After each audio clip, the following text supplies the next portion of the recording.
welcome to Chartroom. My name is JSong. Everything in this video is never financial, investment, or trading advice of any kind. Everything is just for entertainment, educational, and comedic purposes only. I ate red crayons for breakfast. Trading in the markets carries substantial risk. Never trade more than you can afford to lose, and especially be aware against high leverage trading. Past performance is never indicative of future performance. Let's do some cryptos, right? Here we go. So it's called based PEPE. Here's the one that shows 2 million market cap. Here's a daily chart. This one's fairly new. Just to double check, is it 2 million market cap or 2 million liquidity?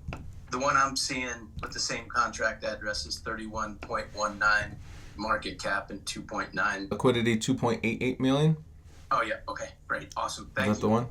Yeah, thank you. All right, let me screenshot that and I will add a text, this image for everybody, and make that really big. So are we going to gain any insight charting it on a different network? That gain any insight for us? I don't know. I think, Armand, if I'm not wrong, it's a totally different coin, but on the base network, so it's not the original PEPE. Really? Yeah, this is still doing good. The curvature on the up on the top is actually interesting as well. This is something that I'm gonna still be bullish on if I was just glancing at this. There's very limited data, but we can see on every one of the down moves there's lack of interest. So the market is increasing at the volume, not necessarily that it's dumping, but that this is a correction. We are hitting higher highs. This is not experiencing a secondary accumulation, but it is in harmony. It is in harmony. In the first move, we were seeing the markets going up a little bit too fast. They cool off. You can see that lack of interest into health on the down move. And then here's the next lack of interest into health on the down move, balancing round structure at a sword cut or a smaller sword cut. But the whole lack of interest, they're not interested in here. If there was some smaller accumulation, it may have been right there on that down bar right there. And then finally we get one more move to the downside, again on lack of interest, and then the volume comes in. But the volume comes in. The only thing is happening right now is the spreads are decreasing, or seems to be decreasing. Of course, this candle isn't closed. This is a daily chart, so this is just today. But these spreads seem to be decreasing. So the one that has a wide volume has a wide spread as well. I'm gonna say that I don't see major dumping happening on this crypto. It's just moving up, pulling back, moving up, pulling back. It's moving in harmony with itself. Now, I will draw just a little bit on here for you guys. And weakness might appear underneath that area. And then for health goes. It's my understanding, and I'd like someone to correct me if I'm not right. It's my understanding that this crypto on base can be converted back to PEPE on whatever other network, but there may be a fee to convert it back. Anybody know if that's correct? Logie says that's not correct. Thank you. Yeah, whatever coin you're buying on each network will be only on that network. You can't convert it to a different one. Thank you. So this is going to be a type of mixed oscillation. I'm going to just give you this. This is very limited data. I would say that these two candles make this into a healthier area in the more immediate term. Not much information about this, okay? But that should be a sign of health. That's in this territory here. That's a good sign that you may be moving up higher. Okay. Oh, and I was going to give you guys that sword cut that was based on that down move here. Let's see if I can draw it here. All right, any other questions for this coin? I don't have much data, but I would say it's looking good. I don't have an exit for you. I don't have a real verified DP. We might get a DP projection here because of this. If you look at, this is a good thing. If I were to bring it to the lowest energy centers in that area, I'm actually hitting it once, twice, and thrice. That's actually a type of verification, which means you may be able to take the oscillation between here and duplicate it to the top and get you some kind of target. So you might be looking for some resistance closer to this. What is this? A little bit between point. Let me get you the number. 6 zeros between 2.1 and 2.6. So it's going to be about 2.4. Yeah, 6 zeros 2.4. So that might be a resistance that you might want to be aware of. Okay, I don't have much more than that. Any other questions? This one? Yeah? Okay. Good. Get Floki. Where's my chart for this? Well, that's a much older one. Back in February of 2023, this is in a good position on the daily, weekly, but the daily has better structure. Most of the step-ups have overcome. There's not too many issues until we hit old high around 2600 or 00026, and that was right. That was our old top. Man, this is an old map, and still that's pretty good. That's when we got those issues. Ain't that nice? That's nice. That's awesome. Okay, and then yeah, so that's where we're at. So let's reset this. Let's clear this map up. Remove. I'm going to pull up a weekly chart. Morning, Christian. Buenos dias. Okay, so see how this ultra high volume candle is just on an ultra wide bar, but then we continue going up. Small pullback on lack of interest, and then another pullback on lack of interest. Generally, this is going to be one of those maneuvers where they're trying to get us past important areas. Okay, this is one of those, it's a type of pushing volume. It happens in the stock market. After the push is done and we're in a new successful territory, sometimes the market is allowed to pull back and reset into a new support, a new top, some kind of healthier spot. And there's usually a reason when we see this happen. It's usually to get all of the people who are going to get out appeased. It's one of those appeasing type of maneuvers to make them feel back in elation, as I often teach you guys about elation. So if you can find out the source of that, we might be able to find the next bottom or support based on this. It could be just at the flats. No, I don't think that's the case. I want to see where the actual support is. I'm almost certain it's on the bottom closer to where we're at right now. So let's see if I can collect all the points, and yep, there it is. Okay, stretch this out a little bit. So currently, based on this source point, this is your secondary point. We got a few verifications along the way. This is a very good thing. Okay, so for Floki, it is at, or in this past week has been at a support. So these are lower prices for Floki. This may actually do good longer term. If we're going to phantom this out by taking our key angle and duplicate it and moving up to the top energy centers as a phantom, when I move it to the core, I'm sticking out a little bit right here, but I'm still hitting this wick. If I bring it up to the wick side, I'm hitting this core. So I'm going to say the oscillation is much wider, and this is probably the more correct oscillation. So this would be your phantom. So if I was just drawing, this would be your key angle, and that would be your phantom angle. I'll put this after the fact.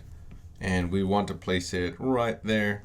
And this is your verification, or vice versa. It doesn't matter. It gives you the same oscillation. Okay, so there's your oscillation. There's prices moving back and forth between the phantom and key angle. And that's what I mean by oscillation. So now what's left is if we're at a support, there was a big push. Why was the push here? Where's the resistance? So we can confirm that support. I want to see if I can locate it. I might be able to. I wonder if I can isolate this down to a daily chart to see where that real push was. Okay, here. That's going to give me a big clue about this. Okay. A bulk of the volume from this push was actually in this area. Here and here. I'm just going to mark this off for myself really quick. Try not to take too much time on this one. But there's the VZB. So now I know where to look for the support. And there it is. Okay, so if any new... Oh, sorry, somebody's drawing on my chart. Let me go ahead and clear your annotation. So the reason I isolated that bulk of where that money was coming in, wherever that push is, so I can understand where the top and the bottom is of that area. And sometimes if you don't see it just on a weekly chart, zoom down, maybe you can get a further isolation. I can further isolate it that it's actually this section where that bulk of that money was coming in. So if there's an artificial push, generally the support is going to be on top of those areas. We have 1, 2, 3 parts of that support, and that lets me know that from those segments I can measure if we're just drying up on no supply or if there's actively being bought. And in this example, I can see it appears to be some accumulation that's happening. You can see that as we're coming down on the down bars and on the down moves, those candles are closing near the origins, followed by moves to the side, moves to the up. And remember, professional buying has to happen on down moves and downtrends primarily, and this is a short-term downtrend, and in down bars. And we can see that ramping up of the volume at the very end, primarily, that's a really good sign that this is being actively accumulated or bought in that section. So we can see some buying happening here. And if there's any more buying, we know also where to look for it, somewhere within that VZB, which, let me lock this. Okay, somewhere within the volume zone block here. Okay, so the first time we're here, we can identify some buying. So I'm just going to put a little arrow just to remind myself in white that there was some buying going on coming in. And then that was on that one. There's more buying coming in here. I think it's right there, right? Yep. See, there's another time where we're at the very bottom of the trend and the volume's really ramping up on the downside, yet we're closing near the origin of those candles, near the middles and near the origin, followed by a move slightly up and a move higher. A move slightly to the side and then higher. So this is another indication that some buying's coming in. So when I see a push followed by buying on top of that zone, I know that a new active accumulation is actually happening. Okay, here's another example of this. You guys can see it live, so you don't have to believe. You don't have to just take what I believe is happening. You can actually look at it for yourself to see, whoa, this is not right. We're coming down, and yet the spreads are getting larger. Money's coming in. The volume's ramping up as we're going down. So now we're not just going down in these smaller parts just because there's no more supply, but we're going down and money's coming in, and so somebody's actively coming in and saying, hey, that's a cheap price, right? If I go and says, hey, I'm selling Xboxes for $1,000, you're like, but if I say, hey, the price is coming down, and you notice that price is coming down to $100, and that's a good price for you to get Xboxes before anyone else does, you're probably going to want to buy an Xbox at $100 because that's super cheap. And that's what they're doing. They're saying, whoa, I can get Floki for a cheap, and the money's coming in. So you can actually see it happening with your own eyes. And it's in the context of it, it's where it needs to happen. So this is actually a good thing for Floki in the shorter term. Okay, so now it behooves us to say, what might we be looking for next? We might be looking for some health so that we can know where to buy, if we're going to be buying this, we can read it in context. So there was one more big thing that was happening here. I think this is part of a shakeout. We go up, but immediately followed by a down bar. In context, this is really not where it should be, but if it is some selling, I'd want to see some immediate buying back if we could in this segment. But here, I think it's going to be part of a shakeout because the move is up, the move is down, ultra high volume, yet we have nothing to show for it. Where's the down move? A similar thing like this is actually happening, I believe, to MOG coin, M-O-G. And I like MOG. I like what I see in MOG. I like the supply. I like the buying that came into it. I don't like the shakeout that happened. But when you see the shakeouts are designed to take out retail holders like you and me. They're try to get you out. They're going to be some of those high volume moves that don't make sense in context. So as long as you read the context, you know the bulk of what's supposed to be happening. So primarily here, I don't really understand there would be a super strong reason on why they'd be selling here. Let me see from a map perspective if I can just locate that. The only things I got is maybe that support in here. Maybe that's where that bulk of that supply is going to be doing. So if there's some selling that's happening here, that's where you'd want to have it because that's your opportune time for weakness. But look at the weakness. How much weakness was it if we barely went down and came right back up, challenged that area again, and now the supply is much less and we're still moving up higher? You know what I mean? When I see this, I start thinking to myself, this resistance that's supposed to be strong is being challenged multiple times. And the supply is going actually down. So the resistance is actually weakening. They're not as scared of it.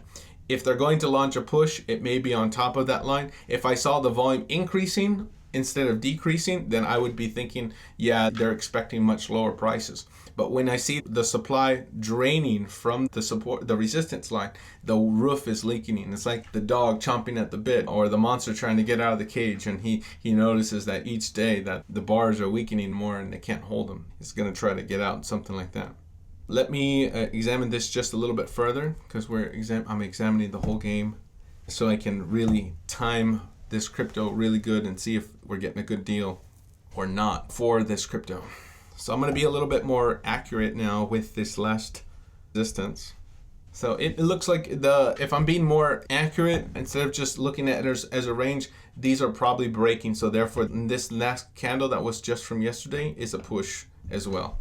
So that's a push to get us on good and get us back in good graces after supply has been drained up. And I'm going to just double check that to see if the supply is weakening more accurately. So the first volume was really high, and then the next one is up here, and the next one is, the next two challenges are going to be here and here. A lot of supply still, but it's in the right direction. It's not ramping up, so that's good. I don't want to see the resistance ramping up, because then it's too expensive for them to try and push it, and it makes it less likely that we're going to see more immediate higher prices. Usually they'll bring it down lower and then launch another accumulation campaign. Okay, so we see buying coming in, and that's a good sign. Okay. And then in the whole, in the macro, I see that the down move is losing its strength. So the correction is almost over. Buying is coming in. That's a good thing. And now we're going to look for health. Okay, so this is the next step for this. In an uptrend, this is a great thing. In a bullish market, let me recap this real quick. If you guys are just joining us, we're looking at Floki right now. I think Floki's a good position. Okay, Floki's in a good position. Let's talk quickly about it. It's in an uptrend in a bullish market. USDT.D still's got some ranges to go. We are, and I'm going to explain a dream that I had about USDT.D in just a moment. I believe it's about USDT.D specifically, showing us that the market has free reign to move more higher. Okay, the market has a chance to move higher based on that chart, which primarily dictates the flow of Bitcoin. I've been using that chart very accurately to measure most of the big moves on Bitcoin. That's how I was able to catch a lot of the Bitcoin moves, the biggest moves on Bitcoin in the last couple of years. So this is going to be, as I put in my Q Market 2020 report publicly on YouTube, I said, I'm bullish the market. Okay, I put that about a month or so ago, that I was bullish. I put it first on our website, and then I made it public later on. But this is really a crypto that is in alignment with that. I think this is a crypto that's in alignment with that. The real reasons I see this is we see pushing. I saw the pushing volume coming in, and usually that happens to appease some kind of resistance in the background. And when I looked at it more closely on the daily chart, I found that the real appeasement was I didn't see exactly much of it, of the reason why there was such a strong push. But when I read the volume zone block of where the push was, I see here us dipping down 1, 2, 3 times in there, and we saw buying coming in the VSA, reading the VSA. So somebody's actively accumulating it. Now, when I see these kinds of things, the next big thing that I'm really looking for is, where's the health? Is there health coming in? What type of challenges are we going to be observing during this time and season? And that's going to be my next question. Is this crypto ready to buy? I will give you this. In the longer term, we're at a support. So that's a good thing. If I want to be buying, I want to be primarily paying prices closer to the bottom. So right now we're there. We're basically there the day before yesterday. And this is, even though we're a little bit off the bottom, we're still primarily within that area where we're getting some fairly decent or good prices for Floki to be looking longer term. The next thing I want to do is I want to look at the more immediate map. Is there any kind of indications that are telling me that it's time to buy? And right now I see this flow right here, and after this I'll show you the danger that I see. Okay, but right now this is what I have. This is primarily the resistance that I'm observing. Okay, which means that the next price for health should be approximately now. Okay, so if the first health is down here closer to the support, this is going to be a primary next health area. Okay, does that make sense? So I would like Floki to be above there, and that is based on these major energy centers here. Okay, so what we can see is that price is already in this healthy area and sitting on top of that. So that's actually a good thing. That's actually a good maneuver type if we can stay above there. All right, the very fact that we're there right now in a bullish market stacks the odds in our favor that this might be a good price. Now, I can never guarantee anything in the market, but it tells me that's probably a good price. Some of the verifications we can do is by duplicating this parabolic and bringing it straight down according to the rules of the parabolic. It needs to be just to the left a little bit. Yep. And when I do this, I have verifications that this parabolic is correct. The verifications are when I place it here or in this area, you can see me getting verification. Okay. So this tells me that this one is correct. Okay. This tells me that it's been verified. That means I'm primarily looking to go up once I've cleared this area. So clearing that area is important. Okay, so if I see that professionals were buying in the background here based on the buying, then I'm going to be looking for higher prices after they bought and after it comes into health. Those are the two things I'm looking for primarily. I'm looking for a bullish market, which we already have. I'm looking for cryptos that are being in active accumulation. This is that. And I'm looking for cryptos that are moving into health structurally based on their own map in an uptrend. This meets all those requirements so far. So this is going to be more of a higher probability type of scenario. All right, now what type of weaknesses might we be looking at? I will give you one weakness that is catching my eye. Going to explain it. It's going to be taking these energy centers from here, and this is going to help us primarily take profit. This is more of a V shape and this is more of the round shape. But these are the two energy centers we're going to be connecting. So if I connect those energy centers, I'm going to get something more like about this angle.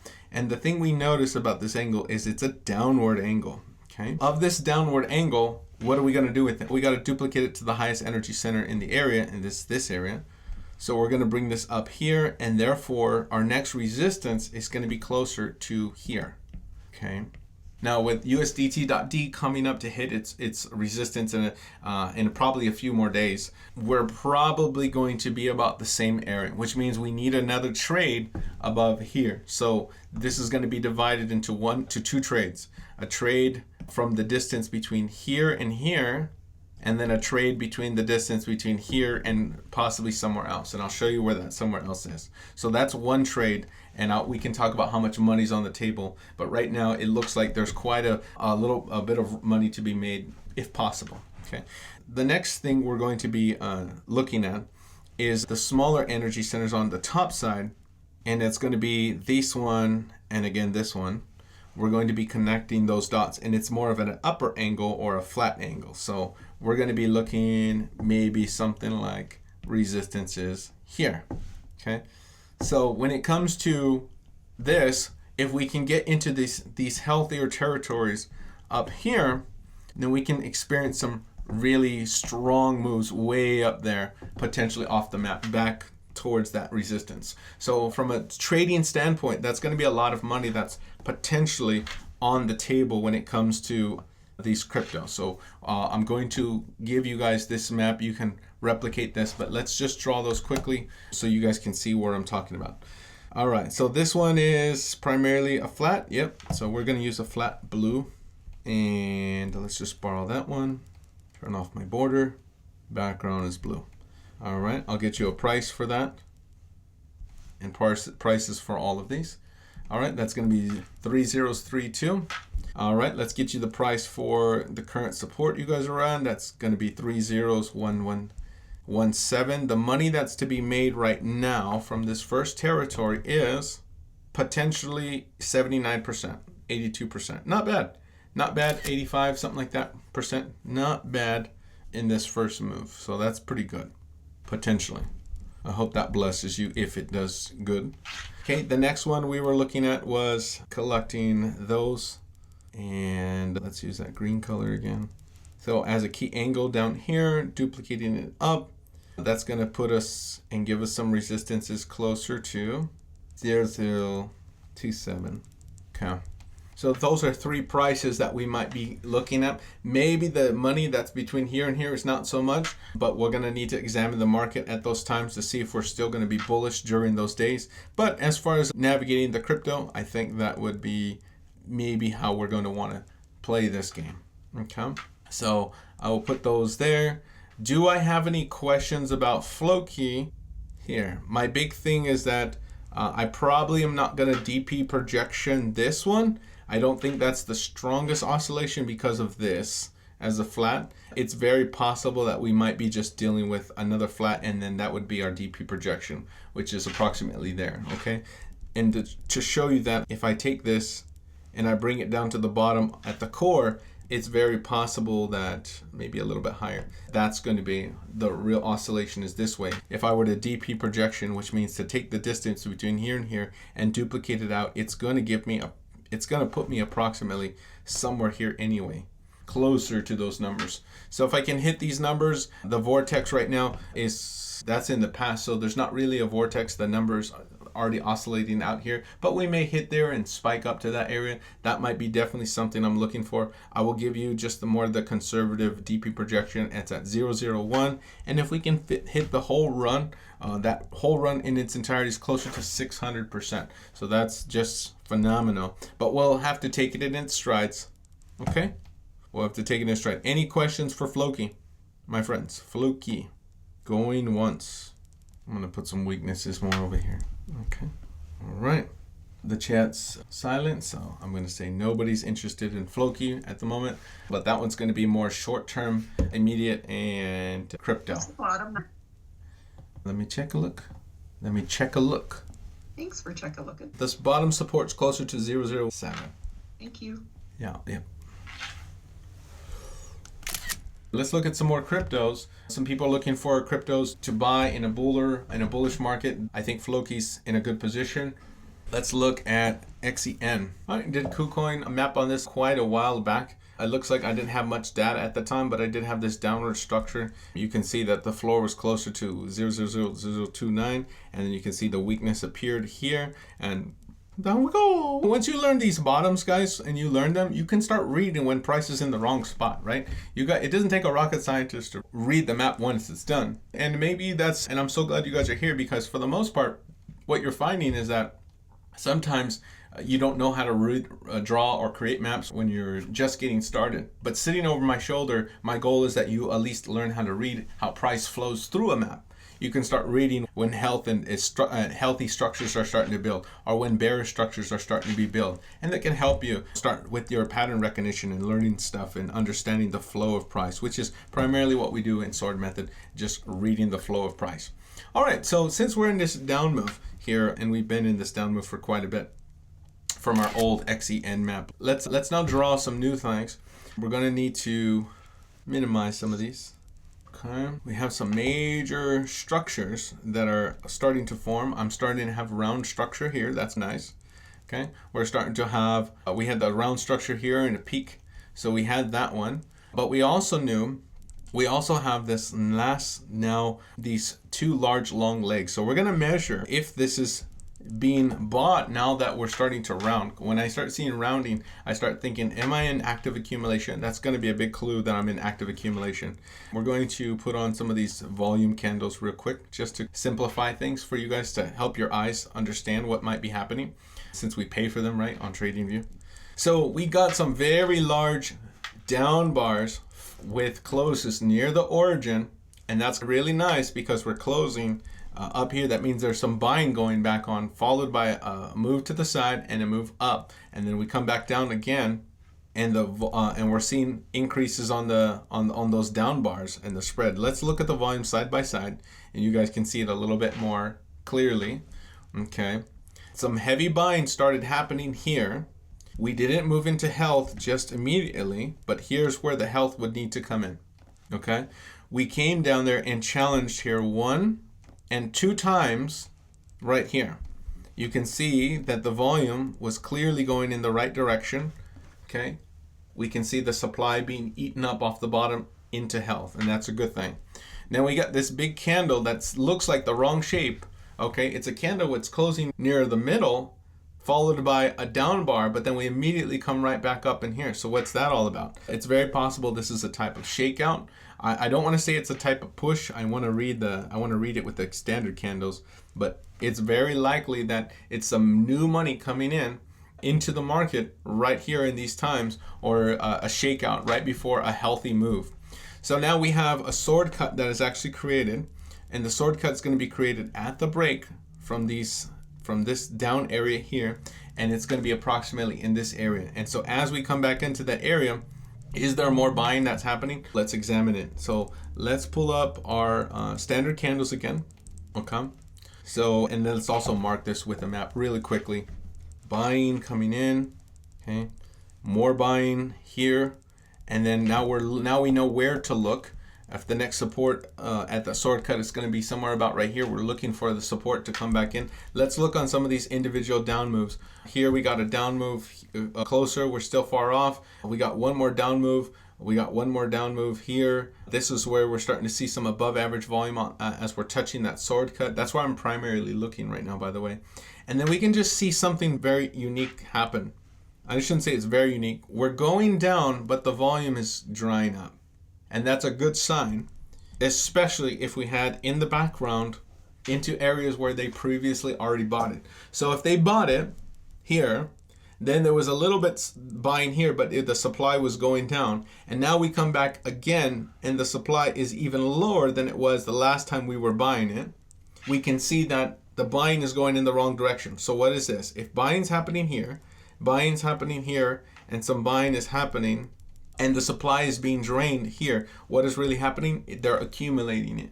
It's an active accumulation. Okay, it's an active accumulation. It's exactly where it should be on a map, but it's also being actively accumulated. So this is a very good thing. And also this was a little bit of buying here. I'm not going to mark that up, but it's closer to the top sides. I think that they didn't know if they were going to be able to get those lower prices again. But once they got them, you can see them starting to gobble up the higher prices on those down moves. All right, so let's see. Yeah, nothing. I'm not going to say this is heavy selling or anything because we immediately broke those. So the next thing we're going to do once we start seeing there's a clear direction of the trend and the volume is just drying up, we're looking for health, or we're looking for a change in behavior because of that health. And so when price moves past those areas into the healthy, we know we're ready for something new because the market is just correcting. It can't go in a direction forever while the volume's drying up, or while it can't keep going up forever if somebody's took their foot off the gas. And in this case, it can't go down so much while it's draining here with buying in the background. So we're going to be actively looking for health, and there was that health. So this crypto is already in a good position, but I'm going to put here supply draining macro. Okay, so in the whole move, the supply is being drained. So that's a good thing for this crypto. Okay, so are we ready to go up? Is it time to go up? To examine this crypto, I'm going to now look at that foundational area again. Now this is where it's a callback to the foundational key angles in lessons 15 and lessons 13, where we talk about key angles. So when we're going down, I examine the initial move down. So say this is like way back in 2024, March and February of 2024. And you're saying, why is that important? Because that angle sets the precedence for everything that's going to come after it. It tells me primarily where I should start expecting resistance. When we were here and you're like, hey, it's buying, but then we hit up and come back down, we're like, wait, why are we coming back down? Go back into the past and you're going to see clues where glaring, obviously, sticking out at you. And you don't really know that unless you're examining that foundational area. Check your footing. I preached a sermon about that yesterday, and I mentioned quite a few times where we're talking about checking your footing from first, where it says, be careful when you think you stand, lest you fall. Okay. I think it was right here. Yeah, right there. Therefore, 1 Corinthians chapter 10, verse 12, therefore let anyone who thinks he stands take heed lest he falls. If you want to know what your standing is, you need to view what are you standing on. So if we're in a downtrend, and these were events that cause prices to go down, or those are the prices, that's the precedence. So we can use, and I don't mean precedence, the thing that caused, the thing that was preceded it, okay, what preceded this large event. So let's draw those foundational key angles a little bit more as accurately as we can, and we're going to go in, I'm going to bring it about right there, marking those two areas. Do you see how this works? Does that make sense? This is not a tutorial, but I'm just reminding you how we use these things in real life. All right. So once we know I have three areas of resistance, that means our new health is here and our new sword cut is actually slightly a bit lower. So our new sword cut is going to be about right there. So if there is going to be another buying coming in, it may very well happen at closer to 7082. Yep, 7082. So this is a crypto that's looking good, right? Okay. Now, I'm almost scared to ask, as it's a Monday, but I like to give you guys a little bit of time to exercise or flap your sword method wings. Does anybody know how to find the next top for this crypto? I'm scared to ask, but I want to ask. Anybody know how to find the next top for this crypto? Let's let somebody, I won't have Firecracker answer it. I know she's probably going to figure out the answer, but what about anyone else besides Camino? Or does anybody know how to find the next top for this crypto? If you're buying this crypto, is that a good price? Is it touching the top? Is there still money on the table? Is there plenty of room to run, to stretch its own wings? Anybody know how to find the top? There's about 2 answers I'll accept that I'm looking for. Yeah, you can draw that. Yep, you can draw that, Tappy.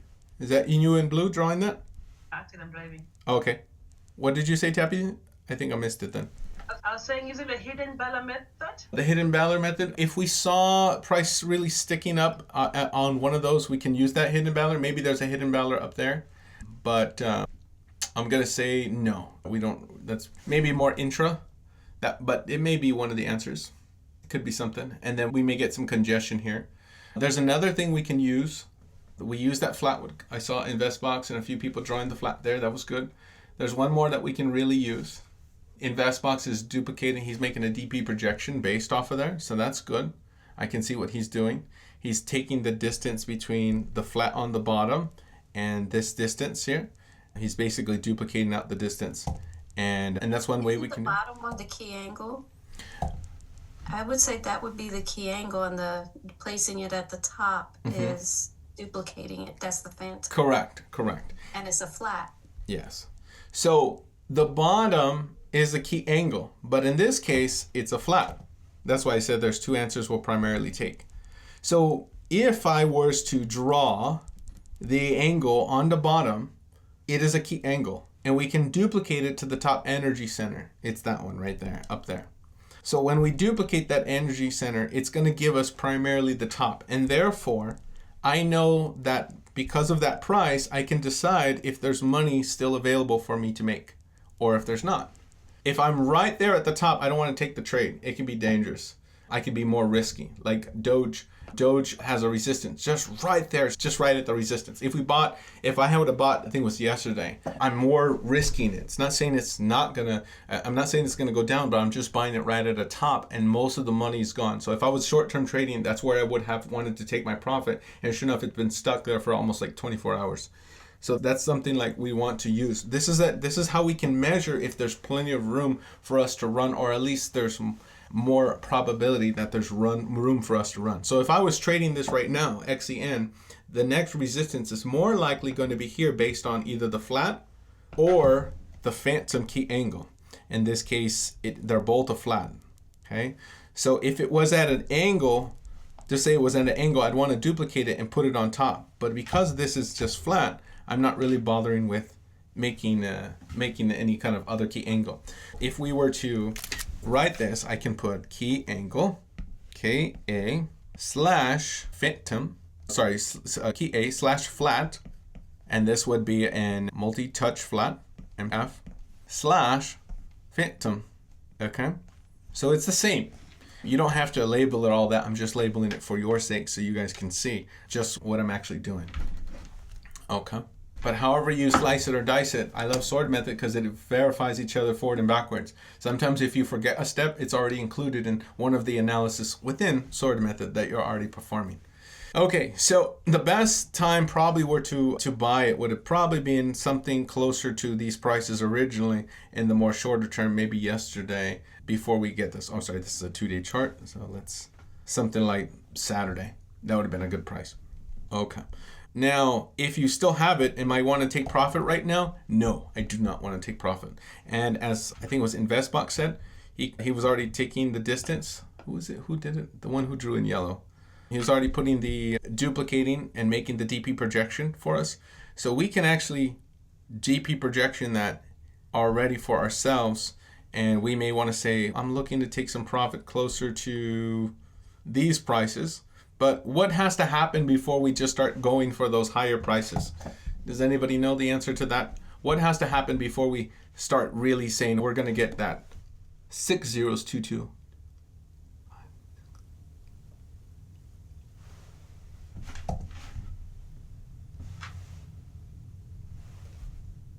This number up here. Yeah. Structure. Yeah, structure. We have to get that structure. Do you see what they're drawing on the screen? They're drawing on my screen correctly. We have to get another trade up here. We're maybe clear for right now. I don't like buying this crypto in the middle of no man's land, but some of you may, if you guys are still in it. But primarily, we probably are going to want to pay a higher price just for that sense of security and peace. Because once we hit this top, we can still just as well go down, because that's where we've been going down. That's why we want to stack the odds in our favor, like a bullish market, right? More reasons to buy. But if we don't have them, then we want to be looking to take profit here rather than just getting out. And I don't want to just willy-nilly hold on all the way to here unless I have a real reason. If I'm looking and I'm getting in, I don't want to chase the candle. I wouldn't want to chase the candle. It's a little too high for me. I would like a pullback if possible, but I don't know if we're going to get it. If I do get a pullback, I can be in a negative position. I'll be like, oh, it's a little painful, right? Especially if the trade goes south. It can be very painful for you. But here would be a safer place to buy, because once we're on top of this area, I have a higher odds to go. So sometimes we just pay a higher price just for the security and peace of mind. Does that make sense? And that's how you may want to navigate that crypto. So we don't really want to be setting so many goals in the sky if we're still not even breaking out of this structure. But if we can break out of that structure, then praise God, then you can possibly look to start getting the money that's up there. And that might be on the table. Now, with that said, let's talk about how much money might be available. From right now's price up to the rest, it's only 19%. From up here, from right here to there, there's about 72%. So I'm going to take a screenshot of this, the percentage that's closer to the higher move up there, so you can see that more in context. That might be something that might be worth our while if you guys were in this crypto. And with the ultra high volume that's coming in right now, the market may be in harmony, but a shakeout also may be coming to get some of these retail people out of their positions so that they're not taking profit at this point if there's an active buying campaign. So that's a little advanced, but if the professionals are buying and other people are riding on their backs, they don't want them taking all their profit and making it harder for them to get out, because when they place their order, they're putting more supply in the market. It makes it harder for higher prices to happen with so many profit taking orders at these lower levels. But ultimately, that's going to be something that we're going to need to overcome. Okay. One last thing for you guys for this crypto, I'm going to pull back on that weekly chart. Although I don't have an origin for here, all I have is that I'm still going to draw that one at that angle, and that one's pretty far out. If this was the origin of the price, I might be looking for some resistances around that vortex anyway, closer to 2.9. So more reasons on why we probably want to take profit once we're getting closer to these areas up there. And that's a good thing. If you're looking for higher prices, we might see some really orders get swamped. And that's from all the people who bought, who just want to get out at some kind of, with an array of dignity, I should say. Okay. Any questions else regarding this crypto? If that was the origin, it could have been higher and then the angle's off, but as it is, that's something we want to look at. Something else that might point to the same thing was this right there. So another reason, let's actually bring that price up there just a little bit higher so you can see it. Closer to 2.7. Okay. Going once, going twice. Good. All right. Bro just said Bitcoin just reached 83,000. It's good. Okay. All right. We have on our price maps Bitcoin. I just want to pull this up real quick. I'm so curious. Yep. All right. There's our resistance closer to these numbers, or our DP projection, and the DP projection was just hit. So anyone who was buying Bitcoin when I was calling the break here, you guys are probably doing good. You guys are probably doing really good. I actually made our Bitcoin one public. Triple J says watch for 75 and Trump's age in the future. Early in the year, she was saying watch for Trump moves. We've seen a lot of these things happening in and around election time. My number was 82,723 as the current DP projection, and we just hit there today or the day before yesterday, I think, closer to the day before yesterday, we spiked up already. Yeah, that was on the weekly chart. So you guys doing good? All right. We called it around 65. That was when we moved into health past this oscillation, using the verification of the oscillation, duplicating the distance between here, duplicating the distance between here and here. We can bring it to the top of that oscillation, and we know approximately where we're supposed to start hitting those numbers. And this was the conservative oscillation. I was not including the outer extremities, which means there's plenty of room for us to spike into. I just want to see new structures before we start going somewhere else. And at this time, I will tell a dream in just a moment, but I'm just gonna giving you guys this, and I'm gonna put the word hit. I had a dream that just on November 9th, it was Saturday after Chartroom in midday, I took a nap, and I was in a place where we were working, and it was already 10 p.m. and everyone wanted me to stay working even longer, but the bus was coming. There was a bus that I was supposed to be taking. It was just like a high-tech blue type of bus. And I had this shopping cart in my hand. The bus was like blue and white, and the shopping cart was blue.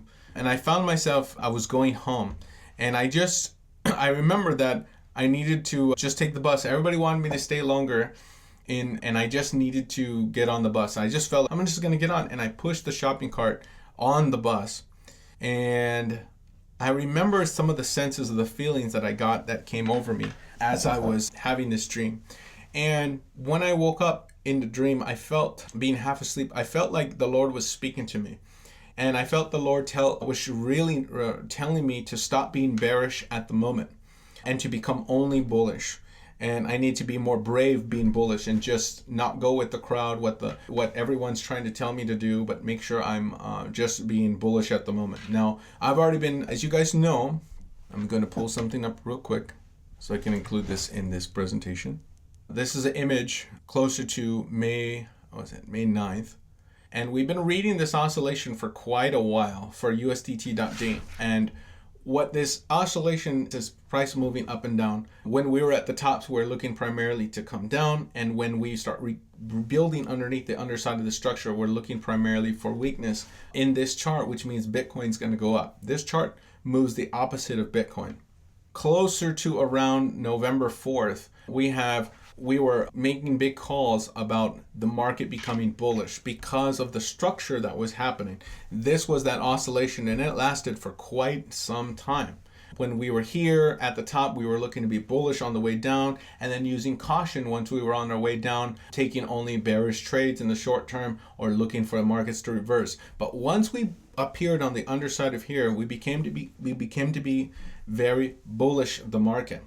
And this is the bullish movements. When we're moving on the underside of here, we're expecting this to come down. And the numbers that we're expecting to come down to are closer to this angle. Okay, so closer to this angle. And that's an important angle for me where I want to start being bearish. This is the angle where I want to start being bearish. This is that chart today.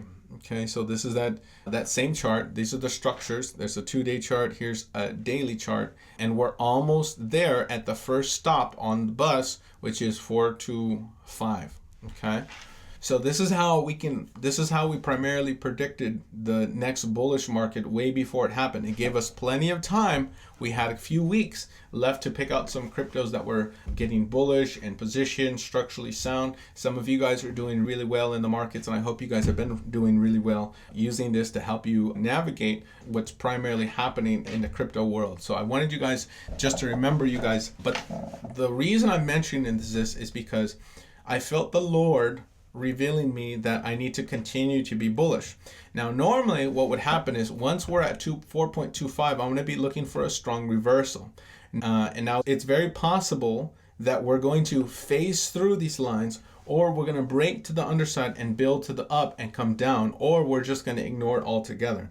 Now, I don't think it's going to be ignored altogether, personally, but it's possible that we're going to start seeing some of that bounce that is going to be happening closer to 4.25. But with that said, hearing in the dream that I need to continue being bullish, it's very possible we may just come the full distance all the way down to the 3.35, and then we can access or reassess the situation from there.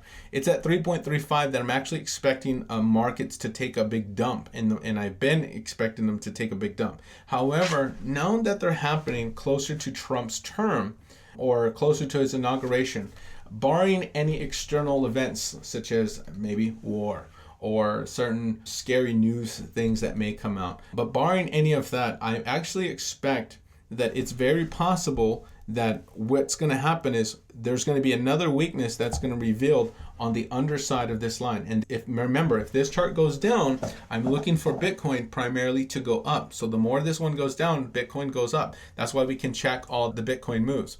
Our previous Bitcoin chart, make sure okay, one moment. Our previous Bitcoin charts that we have, we were expecting Bitcoin closer to, once we were in closer to the 65 area on top of this larger oscillation here, we're actually looking for us to hit closer to 82,000. Okay, and that was because that's where our projection was based on the last oscillation and the USDT.D situation. It's with a higher degree of certainty, I was more confident that Bitcoin was going to be being able to hit higher numbers months before they were hitting these numbers, because we can see that playing out. We can actually see this starting to happen. It's not very difficult to see that there's a free territory from here to here once you've drawn the map correctly, as we do in Chartroom and Sword Method. This was closer to what, October 26th? Yeah, October 26th, after we broke and sat on top of that area. Now we are looking at Bitcoin, and it's the similar situation. Bitcoin's hitting its projection quite nicely.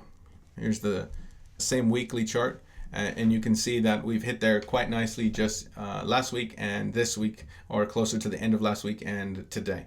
So I have some new structures we're going to be looking into, and we have some higher numbers that we can be looking at hitting in the future that we will have to examine. But I want to let you guys know, because of this dream that I had, I believe it's very possible that we actually need to be a little bit more bullish these days. And what that means for me, and why I'm showing you these charts, is because it's very possible we don't need to be as scared of 4.25 as we may think we need to be scared of. It's very possible we need to keep being bullish all the way to the 3.34, 3.5, and even beyond if the structure deems it. Now, that means I'm still going to use caution here, but it's very possible that we need to be loading up the cart or preparing our cart to continue, or taking our cart with us when we're going. And what's our cart? The things we've been shopping for. What have we been shopping for? The cryptos. And we need to be ready to move immediately, even if it's against the grain, or even if it's against, for me in my case, what I know. So I know that generally I'm looking for reversal or bearish movement once we hit 4.25, but it's very possible we're going to be on the underside of those areas. So with that said, I'm going to raise up this little circle just to make it more primarily, these need to be like this. Yep. So I'm going to be looking primarily more bearish this crypto, which is more bullish the market. And therefore, we're going to have to re-examine Bitcoin, look for some new tops. I have some older maps where Bitcoin was hitting closer to $120,000. Once we're at the 80s, Triple J, I think she was explaining yesterday that she was seeing some struggling happening at the 80s. That may buy us some time. That might be some of the struggle. We may have some stopping volume appearing closer to the 4.25, but not enough to reverse price in a strong or significant direction. It may be very well that we're going to come back down. There's also only a few weeks left. If we were drawing this angle that's down like this, there's only a few candles that we can actually put here before prices would make some kind of decision and hit the resistance. So it's very possible we'll hit that resistance in just a short period of time. Here is closer to the vortex, closer to February 3rd week of 2025. And that's if we're really cramming in those candles. To denote this, I'm going to stretch out this angle and stretch it down. But yeah, that's about February 3rd for the vortex. And just one or 2 weeks and candles coming up could trigger us to another bull run coming up. I'm trying to get these circles in the right, approximately in the right size. It could trigger us in another bull run when this one goes down, and Bitcoin could be seeing even some more potential high numbers. So that's something else. Either way, I want to still be bullish for a few days. If we build to the underside or immediately crash through to the underside, I'm going to be expecting or wanting a pullback. And if we get some pullback, we may not have much time left at all before we, or much longer time before we come down to the next bullish run. But that's going to be the 3.35 that I've been speaking about for years. For years, I've been speaking about that 3.35. And remember, this is the larger oscillation on USD.D. It's a parabolic curve. So I have a lot of reasons on why we're actually, that are verified. I have a lot of reasons on why we're actually looking for prices to come closer to the 3.35, including swing target, and then even including our previous target system was already hit right there. So we don't need to hit that again, but we could, but it's still just all these other supports. They're just so much lower. So we're going to probably want to be bullish the market. All right. Do I have any other questions before I go back to cryptos today? We'll take a break for about 15 minutes, leave you guys some fellowship, and then I'll come back with 2 or 3 more cryptos, and then we'll break for 1 more fellowship, and after that, we'll be done. All right. If you guys are watching this clip on YouTube, that's our website at the top, JSong_7. The dive is $18 for a month. You get invited to all of our meetings throughout the week. There's 4 meetings a week. One of them is a free for WordRoom. And then we have WordRoom before each and every one of our meetings, which is we spend time reading the Word of God together. I hope you guys are being blessed by our content on our channel. If you guys are watching on YouTube, I don't always post all my stuff on YouTube, but I post everything on Patreon on our website for those who are supporting us. I really appreciate your support for our ministry. You guys are making this happen, and I'm so grateful for you guys. I love you guys. We'll be right back for some more Chart Room.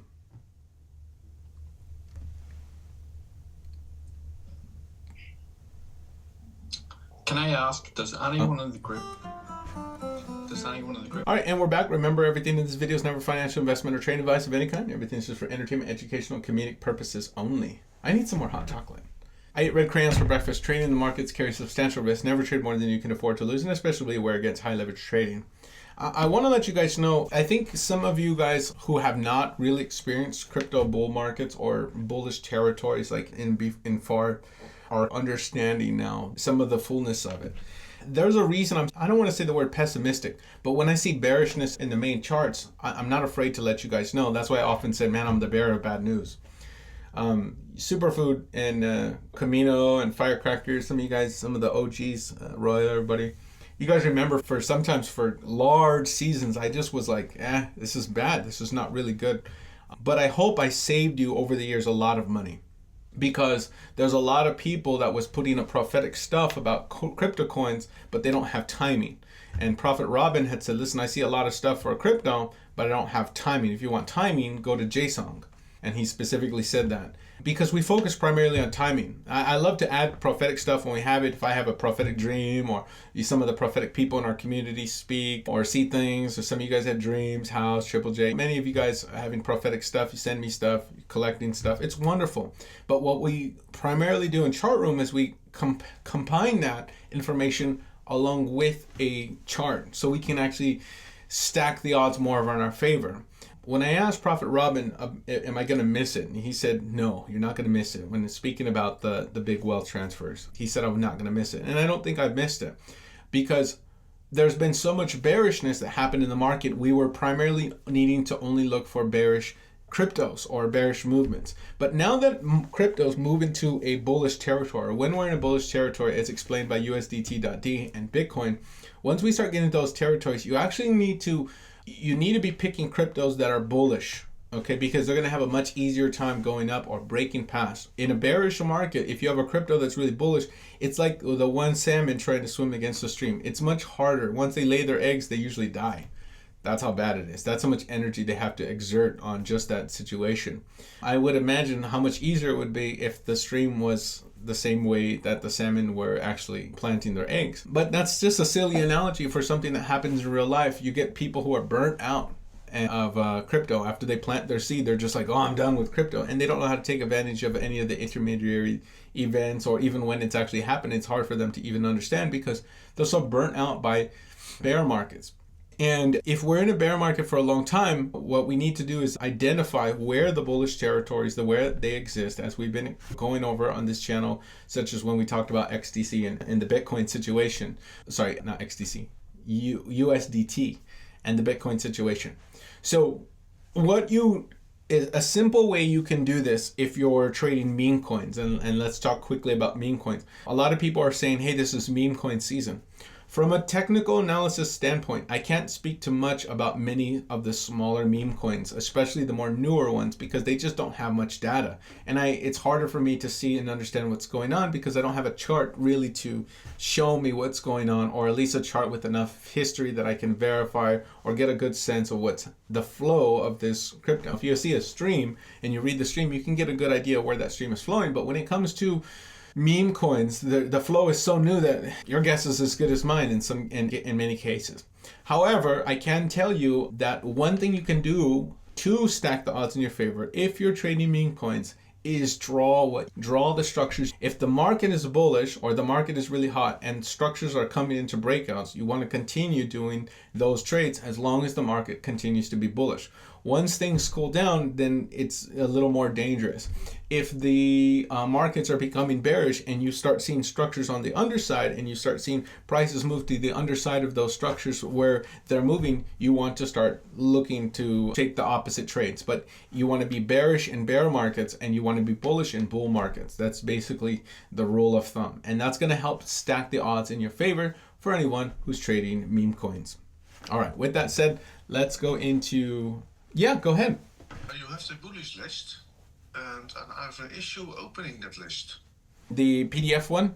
Yeah, it's from the bullish long-term crypto list. Mm-hmm. We have it as a TXT file, text file, but there's a difficulty to open this file. Is anyone else having difficulty opening that file? This I can open it in a notepad, okay, but then it's totally corrupted. Really? In your list, you have columns. There are no columns mentioned. Yeah, there's no columns on that one. There's no columns. I wasn't able to get the columns open. Oh, okay. Some people in the group were saying that if they can make me a document, because I don't know how to just share one that's editable. Otherwise, I'm just keep uploading the one that I have. But I haven't uploaded the last one since our last. As a PDF? Yeah. Yeah, I can do it as a PDF. When I tried to upload my first one as a PDF, it's push all the letters together. I don't know what was happening. It was putting all the letters together. So all I could do was just upload the actual text of what I actually wrote. But we'll be uploading another one hopefully this evening, and even just if it's just in the text format like that, just so you guys can see. I have about 5 cryptos that are 4 of them I believe are good for long term, and then 1 that's been short term, 2 that were added for Saturday, and 1 that's going to be added today, and that is Floki. So there'll be about 3 shorter term. There's some other ones that are in good structural position, but we have to be really careful with the short term ones because they move so quickly. The territories get hit so quickly. It's not very viable for me to always keep uploading everything that's been hit, but I can try to maybe delete or remove some of those just for you guys. But you guys can see it. If some of the community was saying you guys can make me an editable document that can be shared among the community, that would be fine. That'd be great, so I can edit it and then make me the person who can edit it. If you guys, some of you tech savvy people, you're welcome. Yeah, PLTR. I'll add that to my backup list. I don't know if I can do that one today. Jeff, PLTR. Okay, let's go over some of the cryptos that I'm looking at on this list today. We're gonna go to dogs now. All right, for dogs, I have this. I don't have much for this crypto except for that it's in a structurally good position. I'm taking the tops from here, and the curve is actually a parabolic to the underside, and this is going to be a point of health. If I take the last event before the breakout, I can see that these 2 supports here. They're almost peakish, but when we take that as a key angle and duplicate it up to the top angle closer to the curve core, you can actually see us sitting on top of here. Now, the reason I really believe this is a breakout is because I got strong pushing volume on that up bar followed by a rest, and this is going to be that ultra high volume, especially in the macro. It's one of the highest volumes that ever was since its inception, even though it's a new crypto. This push onto this side followed by the rest on decreasing volume, even though this candle's filling today and we still got 8 hours left. I'm gonna say that this is actually, it's very likely that this is a pushing volume rather than just any kind of selling. Because if it was selling, why am I not seeing some major selling in the background. Now I do see some high volume up bars and up moves followed by the down move right there, and that may be some selling. Again, this is limited data in the charts. It's just one straight move down, but it also could be pushing because structurally it's where the push would be if I was going to push it. If this was going to be pushed by professionals and they were looking for it to be bought, that's when it would happen. The things that makes me a little bit scary for this crypto is the lack of accumulation. I don't see this in active accumulation, so it's more likely this is somebody's going to take some massive profit on this as soon as they can, and it's probably going to be at the DP projection, which is the distance between this last event's oscillation duplicated to the top side. It's going to be about along that curve, and right now those prices average around 3095. Current price for this is going to be 3069, so maybe what, 25%, something to be made like that on the board. It's not much, but that's basically what I see available on this crypto. It's in a good position. If you have this crypto, you probably want to hold on to it right now. It's most likely not being dumped. Those candles are not indicative of ones. It's the Mr. Long, but the bar that comes after is almost a shakeout type of bar. It's not like the wicks that are closing just near the middle. So I'm going to say that because the wicks are on both sides, it's more like just either a high volume shakeout or just a smaller time frame. This is a daily chart, so I'm going to say I'm going to be a little bit bullish on this one. It isn't a downtrend, but in the market, but with the breakout and the market's being bullish, you're probably going to see some higher prices for this one. Doesn't have my seal of approval, but I like it. Any questions, dogs? Any questions, dogs? No? Okay. The next crypto, FTM. Okay, we're last looking at this FTM on a Bitfinex chart, and that is a few new things about this crypto. Number one, we hit our possible DP projection already. So we last measured this major oscillation, which was here. We had 1, 2, and 3 points for that oscillation, and when we duplicated, we had 1, 2 points of verification. This one sticks out a little bit, but the meat is approximately here in this area. So the breakout is approximately here. We rounded on top of sword cut, and sword cut was right there, and that's where we got our nice bounce last time, and up we went. Now, when we were tracking how far we might go up, we had to take the distance between that oscillation up to here. So you guys seen this from my previous map, and that means that this was our possible, and I put this last time, possible PA phantom / DP, and that means that this is our possible DP projection. Okay, so what that means is that if we're going to be hitting a roof, we're going to be hitting a roof around this curvature. Okay, and as we see, we hit it pretty exactly. Okay, we hit that DP almost exactly. That's where we're at now. So if we're looking at this right now, I'm going to say that this is at a top. So FTM is a little bit dangerous right now to buy because you're buying at a top. The next health, and at the time of the post, I just put the circle somewhere here, but the circle is along this track, just so you guys know. So the next health needs to break out above there before we really start thinking about being bullish again. So if it is, if for anything, you're looking to take profit on FTM, you can do this, but with the market still being a little bit bullish, this could be breakout, this could not, but at the moment it's not in breakout. It's something I'd be looking to take profit on and maybe find something else that's in my forte, okay? Something that's more attractive to me. I do the bounce on the sword cut. I would like to have seen major accumulation in the background. I do not really believe I see the major accumulation happening in the background, but we see some accumulation happen and some selling happening. So here's some of that major accumulation. It's going to be on these down moves here on very ultra high volume, followed by those moves into health. That's a good sign for that. Some of the things that are a little bit curious for me is this event here. We're going up on lots of volume here, and then we come up a little bit higher on lesser volume. It is very possible we need to read this in context of the resistances. For example, if there was selling or some major dumping that was happening up at the higher prices, we would have primarily saw them up here, but something's a little bit off. And what I can see is most of that energy or volume that was coming into this crypto was mostly around here, and that we did this whole explanation last time we talked about FTM and the volume zone block, the VZB. Most of that volume was right here, and then we see a little bit less here. We come down, challenge that area again. So why are we challenging so much? Here's where we got some more sell-off, and we can see that the volume is still pretty high in this area. So we can keep notes of that. Are they taking profit? Yes. Are they taking profit? Is it a massive dump? No, not necessarily. And then are they buying again? Yes, they're buying again. And we saw that in the volume, both here on the bottom and then here. So they're buying again right after they sold. So what are they really planning? Let's read it in context one more time. So if they're selling, but they buy and after they sell, they're just bringing prices to a lower position. So they're expecting primarily higher prices if we can see that the volume is drying up in all the areas of selling, which means they're just removing the floating supply because they're expecting much higher prices in the future. Again, they're removing the floating supply so they can expect higher prices in the future. Now, here's some of the evidence and why I believe this is the case. So if there was selling, and if they're selling, the last time we came up to these areas of the higher part of the VZB was just between October, okay, closer to September and October, closer to the end. This was right at the end of that sword, right before we came down before that sword cut.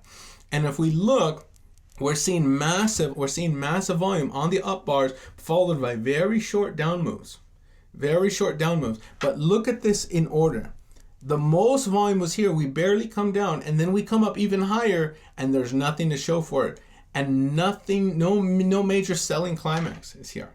What is really happening, therefore? This is, I believe, this type of selling is this type of volume that we're seeing is the supply being removed from the top. This selling, therefore, is the retail markets who are taking profit. I think that's what's actually happening now that I'm looking at this in context closer to this, including this last event that we see.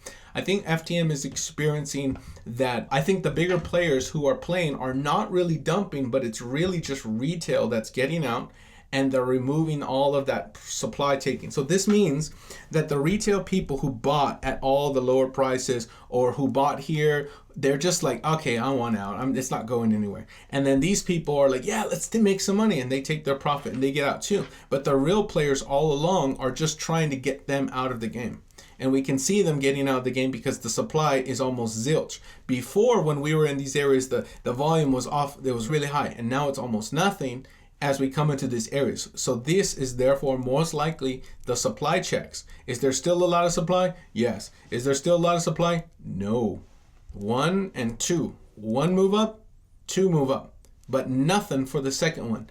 What does this mean? That they've successfully removed the floating supply. And what does that mean after that? It means they're okay to launch the buying campaign or to continue the buying campaign. And usually that's where we get the next move, which is generally a push, ultra high volume past an area of old resistances.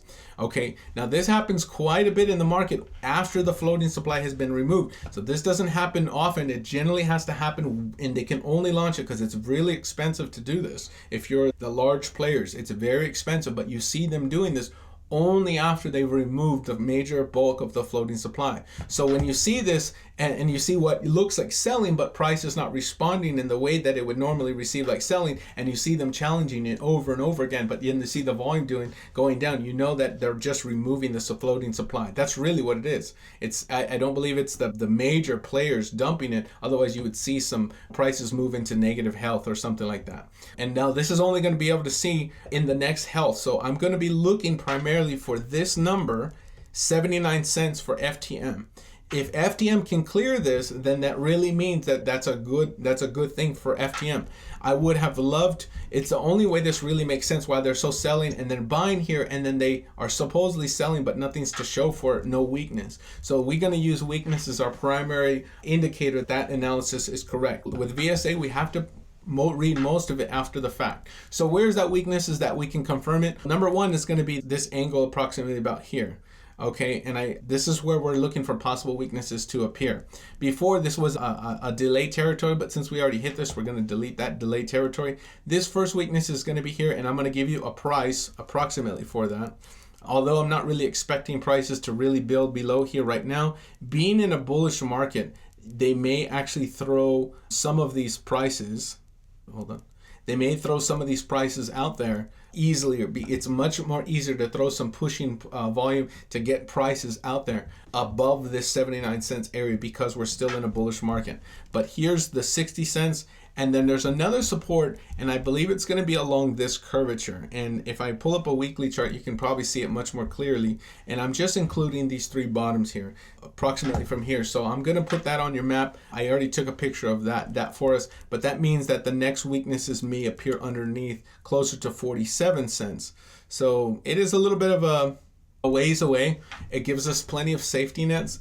We got the sword cut that's still acting as a bouncing area. We are now going to draw this as the little safety net from our last bounce up. And then we got this blue curvature. If we get underneath here, then I'm going to be like, okay, we're going down. We want to be bearish this crypto. Here, I'm not as bearish, but I'm still bearish. Up until now, I'm still going to be holding out. I am not going to buy right now because we're still within the DP projection. It's very possible that this is going to be a phantom, and that is a top. So I don't want to buy today. I really want to make sure we're clearing this area. And then finally, I do have some good news. If we take a look at the top from here at the top of the weekly chart, and we draw that all the way down to this last top here, approximately right at the core, including this point right here as a point of verification that tells me we're doing it right. This should be our next resistance, which it was, and it was approximately October 21st. It also explains why we may have some stronger, I might explain why we came down on that day. And therefore, if we are sitting in any uniquely placed, it could be that this candle itself is already in a bullish position. And this is where I'm a little bit like iffy. Is this really the bullish position? I think the calculation seems to be a little bit correct. If anything, I can bring that angle down just slightly.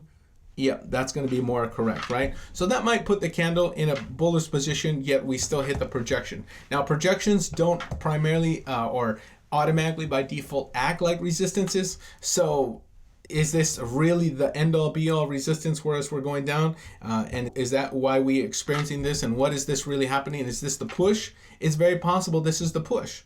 And therefore, this is going to be the rest. So I want to see low volume this week, or I want to see ultra high volume on a down bar and stop exactly right closer to the support.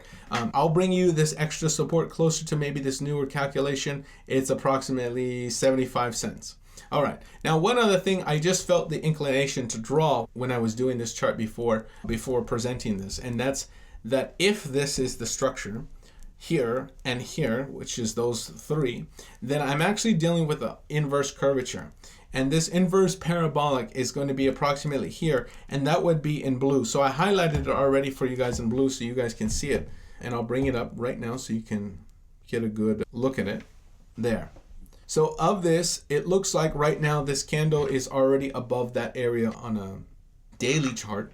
It's very possible that's where we should experience some resistance, and we did yesterday, but now this candle is experiencing support on top of it. So before it was the roof, but now that we're on top of it, it could be very well acting like the floor. So is FTM in a good place? I'm going to be more bullish than bearish, and I'm going to be looking for this one to do primarily well in the longer future. If this was a supply absorption maneuver, it was a beautiful maneuver, and I think this is about to have a strong up move into some kind of new territory. To calculate where we're going next, I'm going to take just the last event, and we're going to use this one, and let's see, is this flat? Yeah, it's flat. Okay, so this is a flat move. So this is going to be the last event, the last major event before we broke out. I'm going to say it like that. So therefore, I'm going to be looking to get closer to $1.13, the money that might be available on the table for these trades. Might be closer to 40%. So a tight range, only about 47%, 45%, something like that. But not bad, not bad. That could give us some time to really get ready for the next or any future moves that might be being perpetrated against this crypto in a good way. Do I have any other questions for FTM?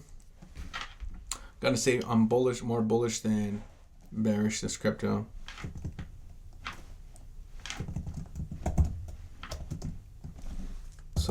Supply absorption, sitting in a stronger position. Look for another health, possible current, pushing volume. That's a good sign. Okay, all of those things happen right before a strong break. All right, I'm not 1,000% sold on that crypto. I think there's other ones, but I think if I have it, it's gonna do good. I wouldn't mind throwing a few dollars at it if I was trading this one. Let's look at SHIBA. All right, SHIBA. You guys love SHIBA, right? Okay, our last map of SHIBA shows SHIBA and sitting again in a current position of, not that one, current position of strength here, back here. You guys remember those days? Okay. That was our last map we had for you guys for bullish health in this crypto health, we wanted to see some more active accumulation. And without a stronger active accumulation, most of these runs like this are more short-lived. And that may mean that, and I use this as an example of a short-lived. We talked about a crypto that breaks out without active accumulation generally can fall more rapidly. We got to be careful of that. Not saying it won't experience a big move, but it falls more rapidly. And I use that specific as an example. SHIBA currently was experiencing oscillation about approximately this far right here. So what we did was we took that distance and we did it out, and this was the number we had if we were to hit more immediately. That number also goes down over time, and that number has been broken. We can use that for a future sword cut if we're going to be looking to see if there's any more pullbacks for SHIBA, and that might mean the next sword cut is going to be closer to this price, closer to 0.00021. So 4 zeros to 1. Yeah, 0.00021. And then all of these are just going to come down. This is the breakout that's on top of this one, and that's a good thing for SHIBA. Okay, we're now going to reassess some of the angles for this, and I'm just going to confirm real quick before reassessing these. All right.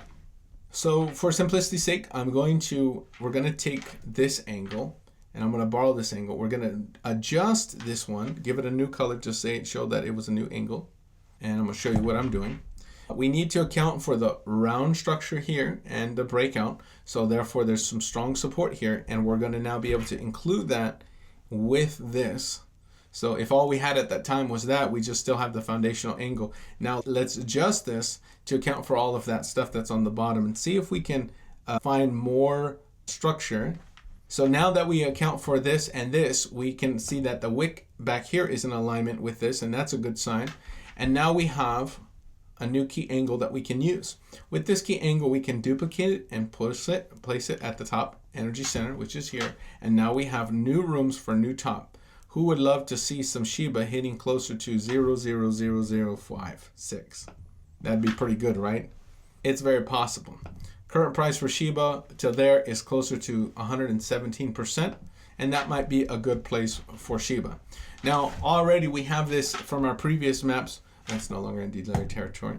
We have this as our major foundational angle from our previous maps. You guys all know that. We've had that for several months, almost a year now. And now we place it up here, and we've already done that. So you guys know where this was. And you guys saw from my old maps, I put 0.00088. And then somebody said, watch for all-time high. It's in pink, so that was going to be Triple J who said those numbers. But it's also at a phantom here. And then we can also see that there's a vortex closer around June of 2025. So do I think we're going to hit all the way up there without some kind of strong active accumulation, which means without seeing or observing the big players really massively entering this? I don't think so. Is there accumulation on it? Yeah, smaller accumulation. It's accumulating. You can see some accumulation on it, but was it massive accumulation? No, it wasn't like big, huge, giant money coming into this crypto on here. Now, can it come in through the day? I think it's going to. I think people are waiting for it. I think this crypto is going to really do fantastic, but I don't think it's going to be sustainable to hit these numbers. And I don't think it's going to be sustainable to hit these numbers and stay up there without that buying coming in. I really want to see some strong pullbacks. Will we get them before Christmas? I'm not really sure, unless we see the USDT.D really give us some support pullbacks once we hit the 4.25. But right now I'm more bullish, as saying I had a dream that I need to be more bullish and not as I believe that means I'm not going to be as scared of that 4.25 and more primarily focused right now on the 3.35 in the future, which may be later December. Okay, so right now we're going to say that we need a good launching point for SHIBA if we're going to be getting SHIBA. Otherwise, we may be buying a little bit in no man's land. So let me try to find you guys another area by which we can get into SHIBA if you guys are looking to get into SHIBA. So let me clear some of this that we don't need. Okay, we don't need those alerts. Those alerts went off. If you guys drew your alerts alongside of me, you should have been observing SHIBA quite nicely. Okay, I think there's going to be some clues here, and I think there's going to be some clue. I think one of our clues is going to be this formation. Look at the formation that it is. If we can track this curvature here, I think we're going to have the leveled out parabolic, and it's going to lead us to a possible new support or new resistance. And the foundational area of that large down move is a big clue. Remember, I taught about that earlier today, even though I primarily tried to reserve my teachings for Wednesday. Sometimes I just can't help myself. So what we're going to do is we're going to stretch out this parabolic, and what you can do if you don't know how to do that, just draw the parabolic and then level it out when it levels out. So it's going to level out approximately about right, and I'll show you here. Okay, that's where it levels out. You guys see this? And is it any wonder that Shiba's going to struggle here? And why is that? Because the people that bought up here and were hoping to get Shiba, they've been in pain for so long. They lost a lot of money. So they're like, oh, I just want to get break even. Their break even number is the curvature. They don't know that, but it's a psychological level. Markets move based on human emotions, or even the algorithms are programmed based on those human emotions or around those trends, because those trends represent the emotions that people feel. That's why they work so well, and we've been using them ever since the feudal days in Japan, back when they were tracking the rice markets. But this is basically where there should be a lot of supply. These are guys are the retail who are like, I'm out of here. So is Shiba at a safe place to buy right now? It could be a no. Do you want to take some profit on Shiba? It's up to you. I'm going to say that this is probably where we're going to slow down a bit. I still really want a good entry where I see active accumulation. So that means that if I see price coming down from here and I see major buying coming in, like strong volume on the down bars, I know that this is going to be the area where they're buying at. And then I'm going to be looking for my next health, wait for the breakout, and then watch price go higher. But right now, again, I don't see the active accumulation, but it is in health, just like it was in health here, and it's going to be possibly in health here, and we can experience some resistance up there. And finally, one more place to finish up Shiba. There's one more place where there's health, and that should be above this area. Okay, so if there's going to be any rejection or resistances in these areas, it's going to be underneath. As I'm finishing up, do I have any other questions for Shiba? Questions, comments, Shiba. Questions, comments, SHIB. I'm sorry? Let's shoot it up till 000058. Okay. Is it possible to shoot up to 00058? Is that what your question is? Yes. Yeah. Yep. It is. It sure is possible, and it's likely as well. Take the last move up here. And you can see that if you duplicate it out closer to this last breakout, you're in that ballpark. So yeah, very high. If there's going to be a push, it's going to be launched this. Yeah, let me go to the individual daily chart.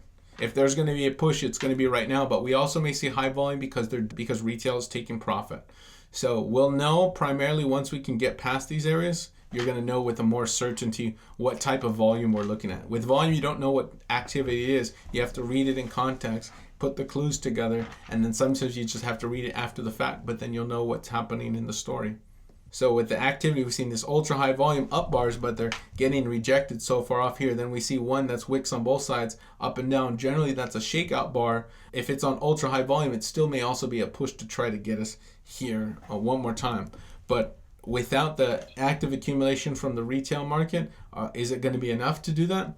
That'd be, I don't know. Shiba's a big player, so a big name, but without the big accumulation, is it possible? It's possible. I want to see us get there and build there before I'm really starting to do that, and then I'm going to be bullish only primarily based on structure alone and the market as a whole, if the market is in bullish territory. Yep. And right now it's still underneath there primarily. Okay, and give it a little range, guys. Give it a little range. But yeah, you look at the structure. That's what you'll primarily focus on. So if over the next few days we're still around 27 and we're like maybe the high 27th, it's still, give it a range. You really want to see a clear break above. You really want to see structure on top, and then you're gonna know more. But if we do get a pullback and ultra strong volume on the down bars, and you're stopping right at sword cut, and then you followed by health, man, it's on. Get ready to launch Shiba. But right now, I think it's just going up because the market's going up, and it was pushed last time in this territory. Right, I was pushed right into health here. So more examination would need to be done on this thing, but I think right now it's doing good. It's doing good. We measured the last health. That health really got us up structurally, and structurally we're going to need another structure to climb up higher, and we may get it. We may get it. Watch it this week. Hello.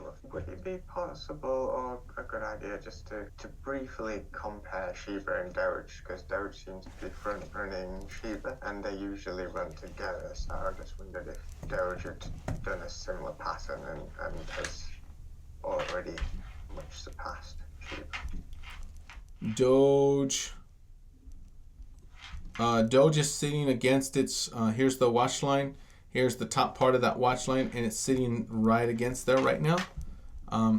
This was our last health for Doge. That's our last health, and we already cleared the majority of the area, so I'm going to be a little bit reserved against Doge. What I'm saying is, has Doge cleared all that resistance that SHIBA is stuck under already? Has Doge cleared all of its resistance? No. Not all the resistance. Let's see. There was some selling in the... Yeah, there was some selling in the background and still high volume here. Let me see. Hold on. Yeah, I'm not convinced just yet that Doge has cleared what it needs to clear, but I think this one also needs to have some active accumulation. What I saw last time, I didn't observe major active accumulation. If we move into health, I think those moves are not longer term sustainable. I want to see it come back down to an area where it is being actively accumulated, so it's not so wishy-washy with the market. I wanted to see it stand on its own. Yeah. Right now, it's just standing because of its structure and its health. Do you understand the question that I'm asking now? I'm saying, has Doge already passed the resistances that she's still fighting? Why would Doge pass SHIBA's resistances? Basically, like, the charts will be similar, but before Doge was higher, it was more, it progressed on further and it broke out more into different areas. So comparing the two charts, has Doge already passed similar resistances to SHIBA is currently fighting or battling with? I'll refrain from giving a proper answer on that because I think the premise of the question is faulty. I wouldn't really compare Doge chart to SHIBA in the sense that I don't really think they look similar, except for they're both going up with the market. But structurally or anything like that, I don't really see any similarities, so I can't say similar resistances are the same things they're fighting. I don't see the same flow like I look at SHIBA and Sheena, they look very similar and they have some of the similar resistances. But I don't see Doge being that same. So maybe somebody else might be qualified to answer that question. But okay, cool, yeah. Sorry about that. Maybe you see it, your mind probably sees it and you're probably much smarter than me in that aspect, that's for sure. But if your mind sees the pattern of that and if you might examine, let us know what you find. If you see similarities in those resistances and you see the one breaking, and especially if you believe or sense or have intel that they may be running similar, one can give you a big clue about the other if you see those similarities or the correlations. We had heard that Doge was going to run before SHIBA, so possibly that's what's happening. But where's the top on Doge? Do you see a sell point before it retraces or goes down a little? Like, where would you sell and take profit? Right now, this is one of the selling points. Just currently right now, this is the top of this is your phantom. That's one. If you're looking for another one, let's see. This is a top. With USDT possibly coming to a slowdown, we may see pullbacks here at these areas. Today's candle is above there, but you also see wicks on the underside before it got started. So don't be surprised if you see wicks on the top side here. Some of the next selling areas, the major resistances, if this is your major oscillation here, then you DP projection that. And it basically as simple as taking the distance between here and moving it to the top side. So you're looking closer, possibly, if Doge continues to run, you might be looking closer to, let's borrow this one. Let me move this back a little bit. Do you see that 35 cents? No, not yet. Nor had told me 32 it hit, and I'm waiting for 35 now. We see another top closer to $1.11. And then if we DP projection this oscillation right here, it's going to give us a similar number. That number might be closer to, one moment. So this DP, let me call it DP, closer to $1. It's very similar area. And that one's closer to 94 cents. So DP left. Yeah. So yeah, somewhere maybe up there, if you're looking for some of these larger tops, that's what you're dealing with. It's very possible. Those are going to be some exit points. Okay, and here. I'll put some circles on there for you guys. Okay, anyone else for questions, comments, throwing on Doge, okay? I posted. You want to say it, what you said? I posted here on the chat. Okay. The words that the Lord have given me. Okay. Prior words. Yeah. You want to say them? Oh, you can read them out loud, and you can keep them too, so you can have. I mean, I posted it, but it's just like a reminder, because everything is been getting. I believe that it might come down from either 30 or 35 back to maybe I hear 28, and then go back up. I was talking to Superfood, and there she is. About that I remember that God had spoken about a trap, a bull trap, and I posted it on. I reposted it. I forwarded it. Reposted it on VIP. So we just gotta be watchful. I just wanted to say that. Yeah. Okay. She said 35 cents incoming. So there's 35 cents is just a little bit higher for Triple J. She's got a number closer to 35 cents. Let's just put one of those for her up here, closer to 30. So if you're still in this, you may want to be holding out and taking profit. 35. You may want to hold out on your profit and take profit a little bit later. We're almost there. 32 cents for Upper Spoke. 32 cents for Doge hit. 35 cents incoming. Okay, thank you so much, Triple J. Yep, and those were quite a while ago, so that's a good number. Okay, so I will give you guys this. All right, our next crypto is JUP. I like where it's sitting at structurally. There was some selling in the background. Us being on top of this area tells me there's probably going to be a lot of supply that's going to be absorbed if they're going to be, and that gives us time for us to buy it. I think there's going to be another accumulation campaign once we're here, because of the amount of volume that still was in this on those smaller down moves, or on that down move. Comparatively, I would have loved to see the supply being really absorbed, but right now we can still see that it wasn't all that bad of selling.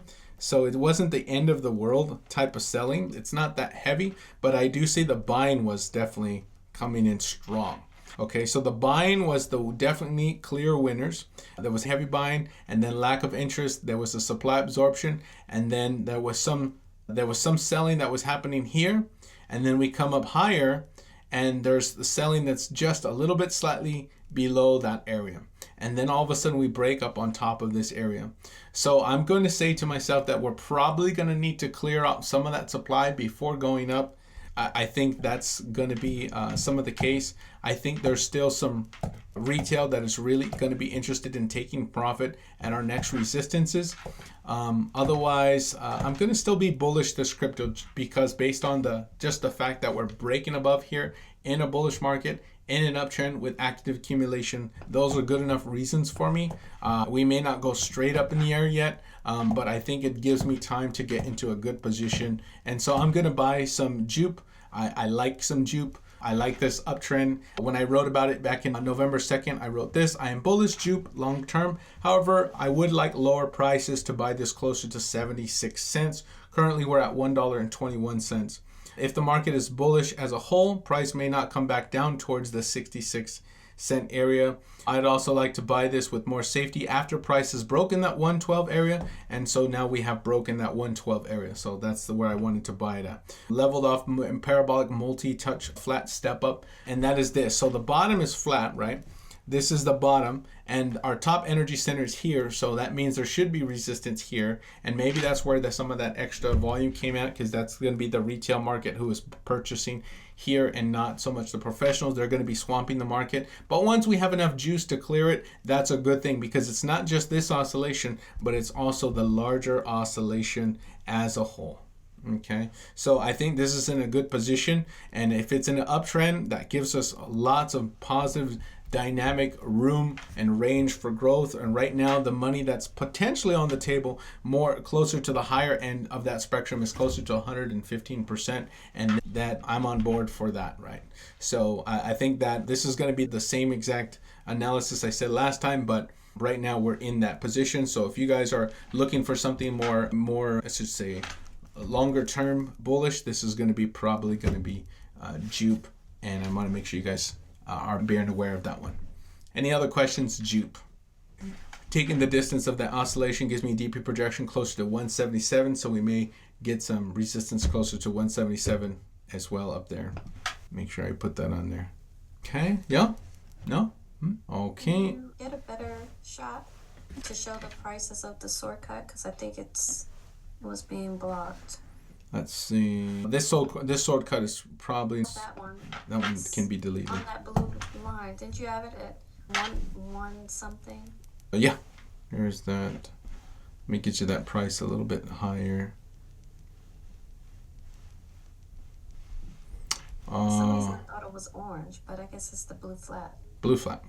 So yeah, I'm in this healthier territory. I want to be bullish this crypto. And this one may do well, provided the markets continue to do bullish. That's one that gives us a chance to become bullish. All right. Anyone else?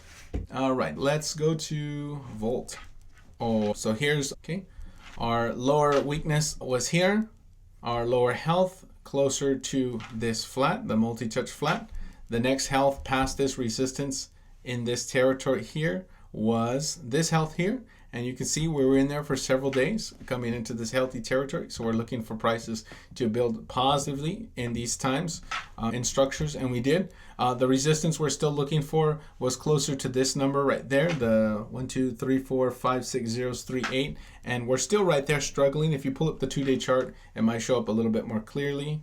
You can just see that's there. But it may be that we're just building on top of this. So this is a better sign that we're not rejecting this one as like we should. On the underside, we're saying, hey, we're still sitting on top of here, and that's a good thing. Even though I start dismissing those lines, we start fading them away as main resistance. It's a good, more intermediary source of health. Now, this is going to remind us that round structure is always important. Round structure it's a very powerful thing. And if we have one round structure here and one round structure here, then the primary oscillation is not this, but rather the flat. Okay, it says basically round, round, and therefore our top is here, and that gives us, we still already have that verification in the past, which means if you're looking for Volt to do higher prices, we want to be looking for Volt to hit higher prices up there, more so than we're looking for prices to come down. So in a bullish market, we want to be looking for Volt to do good. And right now, I think Volt's going to be able to possibly even hit some of those numbers like the 8-2. Okay, that's 1, 2, 3, 4, 5, 6 zeros, 8-2. Now that's a lot. That's going to be over what, 200%? No, 109%. 109%. So 109% is what's possibly on the table from here. And that's really good. If we're looking for a pullback right now, well, we already got one pullback down here and another on top of this. That might be a really good sign for us. So if you guys are looking for Volt to do good, it may be a good season for Volt to do well. I wouldn't mind having some Volt now that we're in this healthy market, or this healthier area in a healthy territory. Let's see, I really want a strong reason in the volume. Do I have it? No, it looks like we're just going down because of lack of volume, and a correction. However, some big money came in, it appears to be after the fact that we moved into health, and that might be a very good thing. That might be some more money incoming, and then another set of buying coming in on this down move. Look at the volume that's coming in on the down bar today alone. We may not have much time to buy this. So this is a good one. So this is, let me go back to, this is a 2-day chart, yeah. So look at the money that's coming in, massive on the pullback. So people are expecting Volt to do really good. I would like to have some Volt today. I think it would be really good. We already passed that old vortex. So yeah, yep, this is going to be a good sign for Volt. Let me just review something real quick. Yeah, don't be surprised. There was some profit taking in the background here. That was some strong buying actually in the background. Let me just mark this down now that I'm more proficient with VSA. Buying. We can see that there was some selling. Yeah, this might actually be a supply absorption since there's buying in the background. That's good. So if there was already buying in the background in these places and the supply was absorbed and we came back up, and then as we come back down, there's no more supply down here. So it makes sense, in addition to the fact that we're in a downtrend, if the supply is all drained up and we move into health, that would be a really good sign that the market correction is over and that this is therefore a correction. We'd be looking for prices to rise. And then the buying comes in again and again. So that's going to be 2 points of health just in the past month.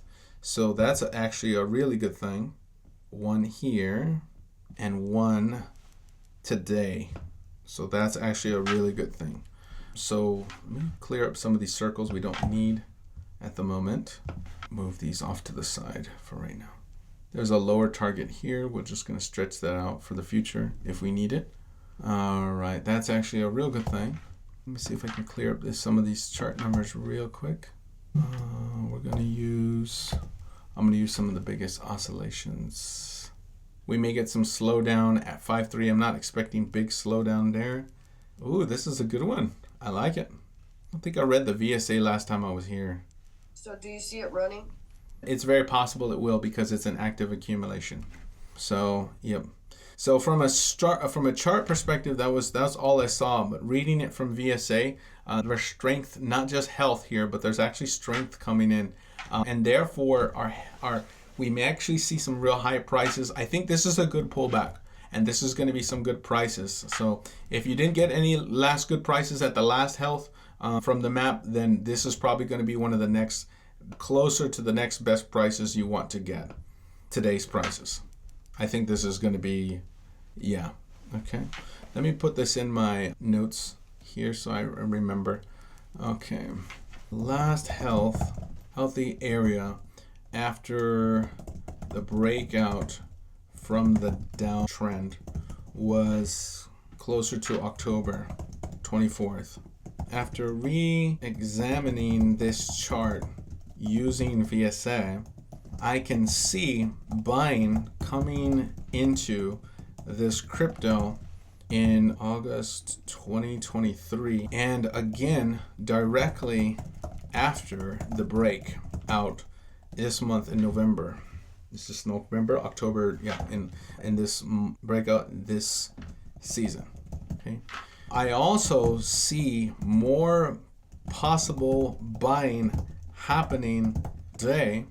What's today? November 20, what's the day? The 11th? 2024? Yeah, November 11th. This is happening on a down bar on top of the flat at 0.000038 and 34. Okay, so that's this smaller oscillation, as I mentioned to you guys there. Okay, this oscillation. By the way, I can fade that away. I don't need to keep that on. So if there's buying here and there's buying here today, that's actually a very good sign for this crypto, okay? Especially in context. So reading VSA, that's going to put my target more higher. This is going to, type that in. This is going to put our resistances closer to 0.00 because of the lower flat. Both carry round structure. Okay, as I mentioned earlier in the video, the round structure here, the round structure here, the peaks here and the verification 1 and 2 approximately, that's going to be make this our primary area of focus. We may have some struggles at 5.3, but we're really looking to get to 8.2. So we're looking to double our money on that type of trade for Volt. So I'm going to be looking to be bullish Volt right now. Any other questions I have about Volt? Okay. Yes. Do you see anything specific going on in the area of 5.8? That's what I hear. Yeah. Oh, wait, hold on. You said 5.8? I'll check again. Hold on. Beat entry. I see resistance closer. I see smaller resistance. Hold on. 2 point closer to 5.3. Okay. So what is another reason we're at support right there? That's the DP projection. That's really good. More good reasons.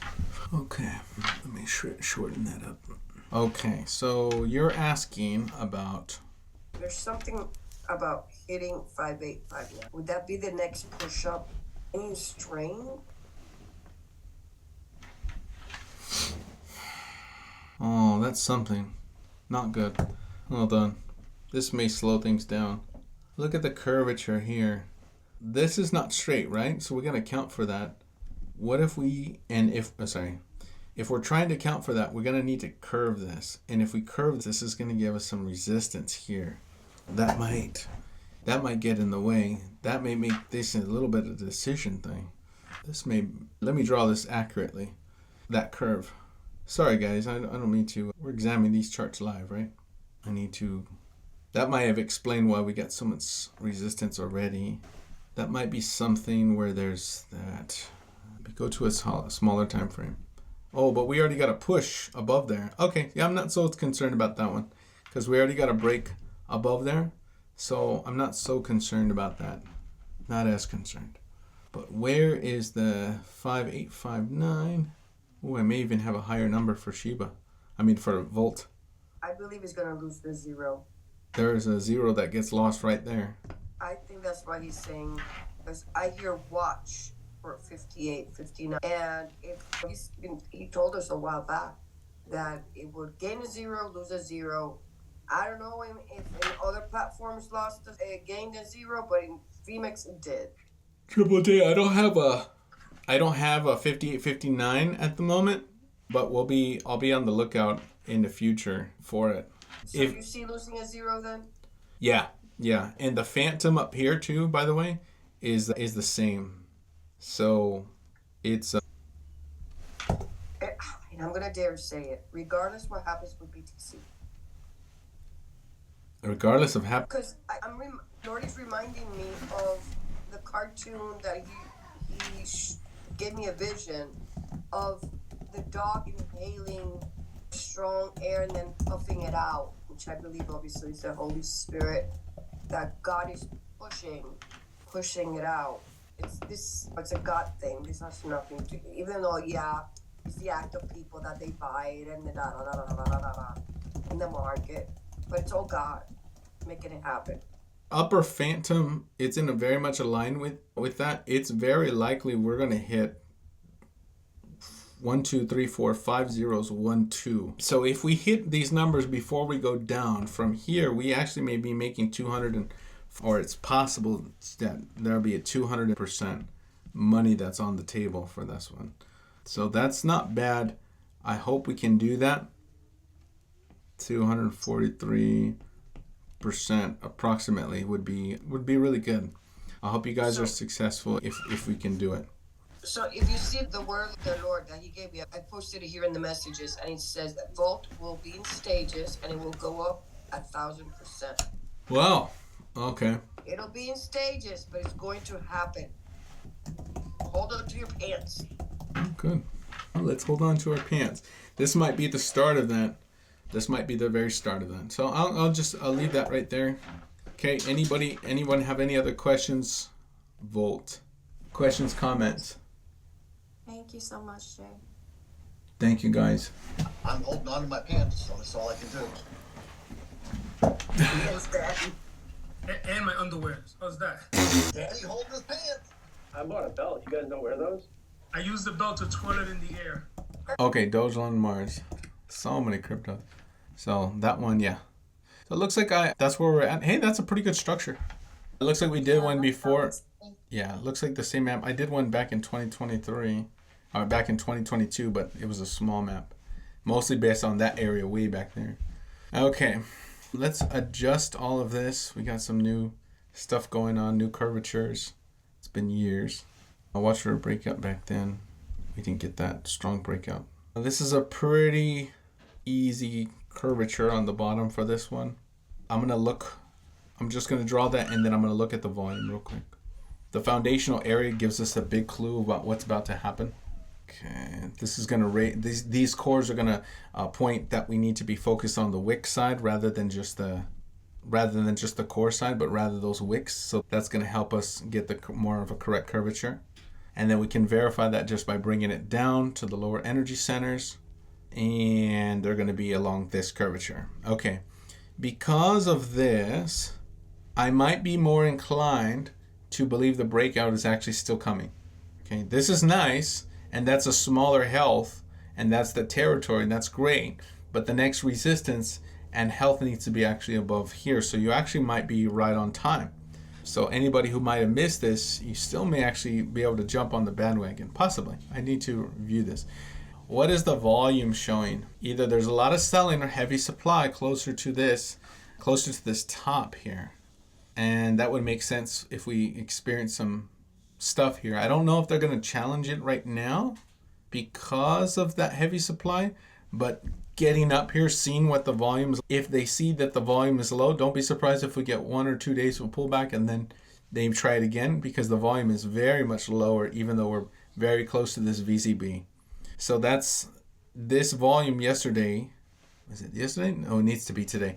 Yeah, the volume today may be very telling of how scared people are how much are they going to really be dumping along this top. So that might be part of that. Is it an active accumulation? No. Let me check this back here. No, it's not an active accumulation. I think the primary holders of this one are going to be the people who were buying in here. They were the ones that maybe they threw money at this. Some of the retail market maybe, unless other people had it and then they're trying to pump it. But I don't see, at least in this data here on KuCoin. So I'm going to say that without some strong active accumulation, I'm not expecting it to do super high in the future, but we're not going to discount it that it might not structurally go high. It is a meme coin after all. So many of those are not going to be in strong active accumulation, but you can still do well if provided you get in the right structures. So let's talk about some of those structures and where they might be at. This was our downtrend, hunting the up move. Here was the last down move. And then now to be in positive, we need to be there. Those downtrends need to be finished cutting, and those are this one. And that's going to be good. We need this one. If we come back down again, look for support close to here. And then we're also going to be looking for resistance here. So I'll draw those and you'll be on your merry way. Would you take profits now and then wait for a new structure and get back in? I would, if that was me, yeah. Thank you. Okay, we got some core here. Don't be surprised if you extend out past these areas because the wicks are really long. If you're lucky, and you want to hold out for a few more days, Lisa, you may get the breakout, then get your profit. Maybe look for your profit there or a pullback. That was here scares me, but I really want to finish observing what the volume looks like today. If the volume is really low, don't be surprised if the market stays bullish for the next week that you get that push into there. So I'm going to say that maybe be a little bit careful with getting out today because of how quickly we're challenging this after the ultra high volume. Because if this was really strong selling and you don't see it again, then you know this was just a supply check. And the only real sellers were just retail. Okay, so I'm going to say that again. All that ultra high volume right here, and then we come right back. But if you don't see that selling coming down, if you don't see like the down bars or the down move again, then you know that this was just a supply check back here. And it was heavy supply. And if you see very low supply, most likely they're going to continue and pushing that. That's going to be where they're going to try to crack it. And then you're going to see some higher prices. You will see some resistance, most likely there for Dogelon, for Elon at the number 1, 2, 3, 4, 5, because you're basing on a flat. And there's your core, your meat, and you're probably going to do that. If you get a breakout from there, you're going to probably just simply DP project it, and you're going to be somewhere looking at resistance closer to there, up there. So that's probably where if I was already in this, I'd want to be trying to hold out for if I see that push, I'm going to get it there. Otherwise, if I take profit now, I'm going to be looking to come back in on top of here and then maybe make the money from here to here. So maybe I just might, instead of dumping all, I might take some profit, but not much. Okay. Let me just make sure I get the exact numbers for you. Okay. Any other questions for you, Doge loaners? Doge loaners. That number's a little higher. That's maybe that's massive head and shoulders. Could be. People might see that and be like, oh, yeah. They might view that as head and shoulders. Yep, for you head and shoulder people. And then get your weakness and go down. But in this case, since it's inverted, you're going up. That's a good thing. All right, anyone else for a Doge loan? Okay, you're probably going to do well. It break out this one from here. This one doesn't look like it's got much resistance. It's a lot higher, so it should be a good one. It's not got much resistance to break through. Would you agree? I don't know yet. That all that massive volume here tells me that there might be it may be a major supply check. We're going to need to see how the next 2 days plays out. If we close today on really high volume, they're going to try to challenge it, especially if it's higher. But my thing is that most likely if this volume plays out today, this is going to be lower. Then you're probably going to see a push in the next few days or the week. This is a weekly chart, so maybe this month you might see one more push sometime after that. We still got 6 hours left to go for that candle. So what I meant is when it gets through that current resistance. Oh yeah. Through, there's not much other resistance till. Yep. Absolutely. Yep. The next ones would have been here, and they're all down here. So you're really not gonna experience much. That one was already taken care of. So yeah, maybe if you were to. But yeah, what's the percent on that? That's a good question. Let's find out. The percent is closer to 300%, 267% if I'm being conservative. So that's pretty good. It's possible Dogelon can do well. I didn't put on my negative circles. Why didn't I not do that? So the bearish resistance can come in now, and then there. Do you want to draw a watch line on that so we can maybe come back to that so the group can have that opportunity? Or yeah, what's up? Doge, Elon, breaking out. I don't like to put breaking out because when it touches a line, it doesn't really necessarily mean it's breaking out. It just means it's touching it. But since this blue line is a little higher than that, it will break out. So yeah, we can come back to that. See, you guys can draw your map.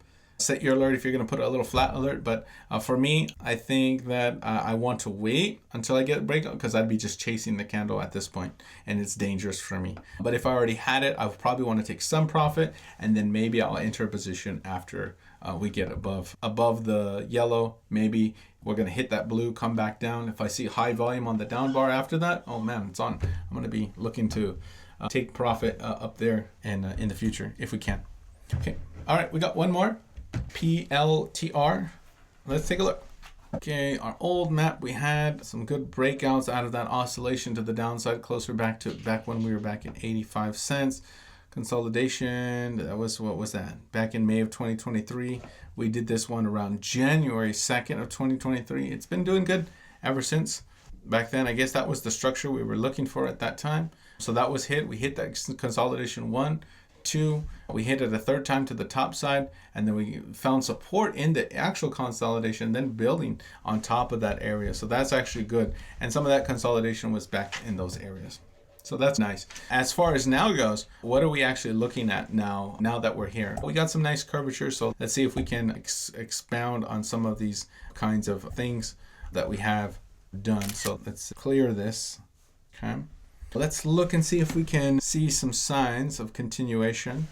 Okay, market's moving up, high volume, but then we come down on the decrease. That's good.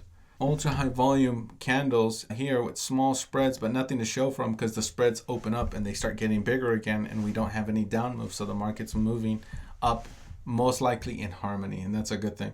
Now we're experiencing another ultra high volume bar, but if we're not in any territories of weakness, we're not really expecting that to be any kind of major selling or anything, just participation in the market, more money coming in. Not necessarily active accumulation, but more money coming in.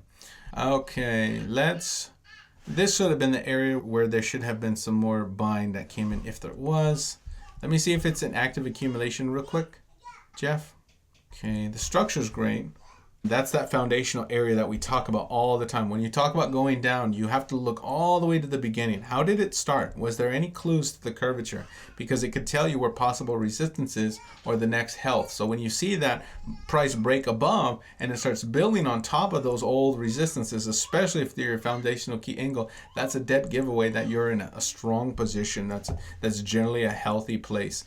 So you want to read it. As long as you're reading it in context and you catch most of the stuff, you're going to stack the odds in your favor in a lot more easier or better way. So when you see that, so that's really good. So in the same manner, we are in an uptrend right now, are we not? Right? So if we're in the same uptrend, what is our foundational area for here? This one is this. So it actually gives us quite a bit of playroom, little safety nets. In addition to that, we're experiencing a curvature along here. And then we want to also connect both of those, the last area. So we're going to actually have some safety nets, quite a few safety nets for us. 1, 2, plus weakness plus the actual curvature itself. So this is going to be nice. So let me draw those really quick, and then we're going to be able to try to see if we can collect the tops to see if we're still in a good position. Okay, I think one of these might be hidden badly, but good enough. Good. All right, so we got some good structure, good support here. Let's look at the upside on this. Okay, I'm going to bring this straight to the top. And let me see, am I able to collect this in the same way? It is a top, but no verification for this. Okay, and finally I'm going to use this one. It's going to be our first of our accelerations. This is going to be what I used to call accelerated adjustment zones. They're just now accelerated adjustment lines. So the acceleration is first here, and then it starts going faster, and then it starts going faster, and then you can just draw straights. And when you start seeing weakness appear, it's slowly revealing itself. So you can actually see it fall in slow motion. Okay, our next big top, therefore, this is going to be our phantom, and we may actually be experiencing some more health right now. Okay, so when you crack these lines, so if this is a key angle on the bottom, and this is our last area for this oscillation, the next resistance should have been here and here, okay? Based on this angle, based on this oscillation, price was responding to that, right, Jeff? But then, all of a sudden, we break up here, and we start sitting now in a new position, and this is part of the health, because now we're starting to sit on top of here, and that's a good sign for us to go up, especially if we come down on bars that are really high in volume. In this case, we're not, it's actually very low. So maybe we'd have to look at that on a daily chart, but that'd be really nice because that means a really strong acceleration. But as it is, it's still good structurally. Now, the other thing that we have is another acceleration. And we didn't have this, by the way, when we were first doing accelerations. We weren't really doing phantoms of these, but now we are. And I will do more of those in Sword Method 7.0.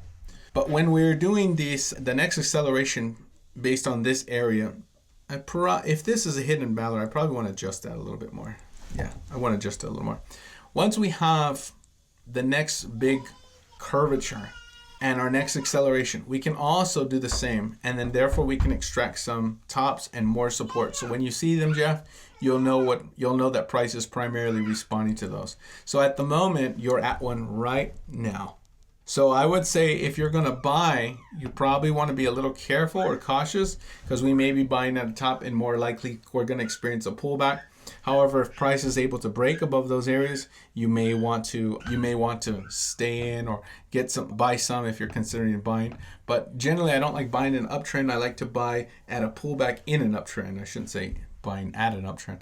I don't like to buy chasing the candles at the top. I want to make sure that there's a pullback, primarily some kind of resting place for us to buy on top of a support. Even if the acceleration is upward at an upward angle, that's where I would feel comfortable to buy.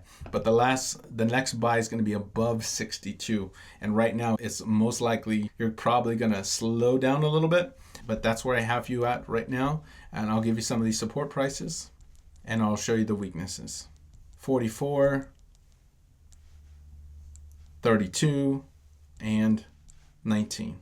Let me give you the weaknesses. Any questions before we continue or before we conclude today, my friends? I think we're all out of time.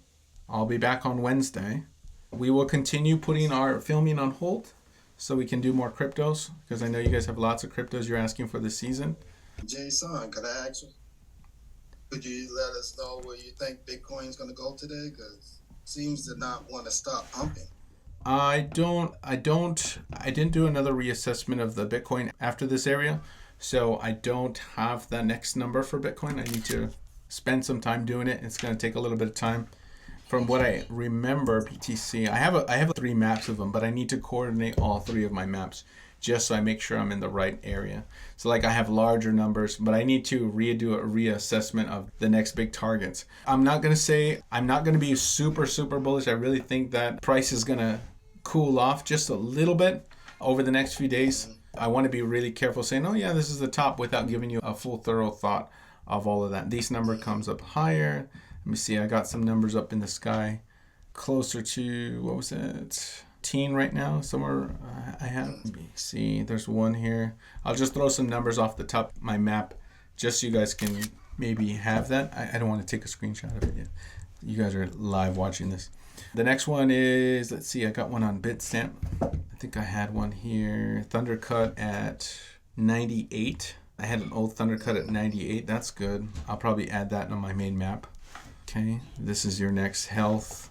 I think I have a, let's see, yep, here's our, yeah, this might be a good next jumping off point. If we can get a pullback here, especially hitting the accelerator, hitting the DP projection, maybe those act like resistance sometimes. From what I see, they just get hit. They're more like targets than anything else. But sometimes they act like a resistance if a larger key angle is being formed.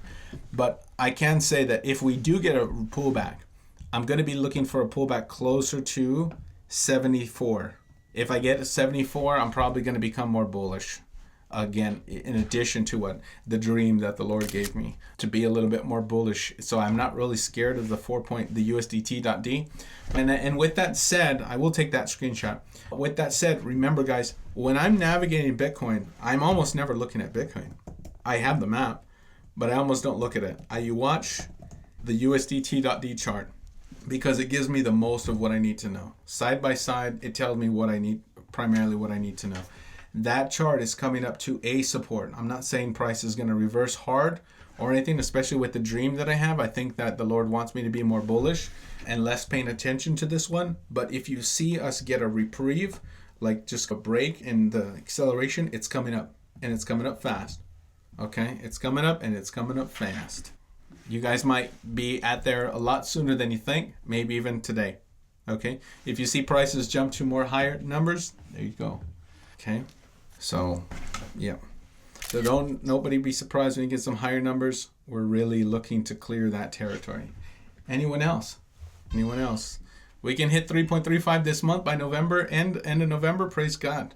I don't want to be more bullish until we get up below that, and then I'm going to be like, oh yeah. But I need to have a reason. I really want to have a reason to get that. If I believe that if we get there, then we're not going to be expecting a bear market, and then we're going to be expecting like maybe bullishness for, I would probably say throughout Trump's term, and maybe longer depending on what happens. I think that's going to be the real big wealth transfer. Triple J was saying some words yesterday. She should really feel like it's here. I feel like it was getting close. I was asking the Lord, give me some more dreams regarding some of these things, and him telling me to be bullish right now. It is very possible we may even just knock through 3.35. But this move down is just a great wealth transfer move, or at least seed money. And if we enter a longer term season, I hope to be here with you guys during those times. It's going to be amazing. We got a lot of stuff to do in our missions and our ministry, but as long as we're here, let's have fun, right? Anyone else? Yeah, I believe that Triple J. That if we drop, it'll be like a dust settling. Yeah. Okay. Good. Anyone else? There's a PEPE coin. It's the Chinese one. It's PEI. Did a map on it. Can I just take a screenshot of where we're at to see if we're above that resistance? Was it PIPI you said? Add it to the list later. But if I could take a screenshot. PIPI? PEI. Oh, PEPE. How about I do? I don't think I have this one marked, but I don't think I have anything on there. I think you did it in sometime in the middle of this year, June or July. Oh, here's one on Binance. Okay, maybe I did that. That's the one I marked 2 of them. No, that's Pepe. Sorry. CoinEX. Let me check KIO. MEX. Yeah, all I have is an older one. Here's back in July. Nothing else. If anything, that would have just been weakness in that oscillation right there. So you may be at a push. I would have to examine this one. But it looks like there's some buying that's happened here. And that's a good thing. And a push after the buying came in. So maybe that was nice. And then you came down on no volume. So you're probably going to need to connect those tops up there. And then see where you stand. If you get a pullback, maybe that's where your entry is going to be. It looks like you're going to be able to get one. Okay. You're welcome. Christian says my dream target's 100. Okay. Anyone else? Questions, comments? JSong, do you have the old chart on the Super Trump coin? On the Super Chat? Super Trump? Super Trump? I don't remember doing a Super Trump. I've done a Trump one. Yeah, you did the Super Trump for me one time. Okay. What was it under? Do you remember what it's under? It's on MEX. It's sold on MEX. Look real quick on my upside. Let me look in my folder on my photos. Super Trump. Okay, it looks like it was S Trump is the coin. Okay, yeah. S Trump. MEX. Maybe I didn't save it. Yeah.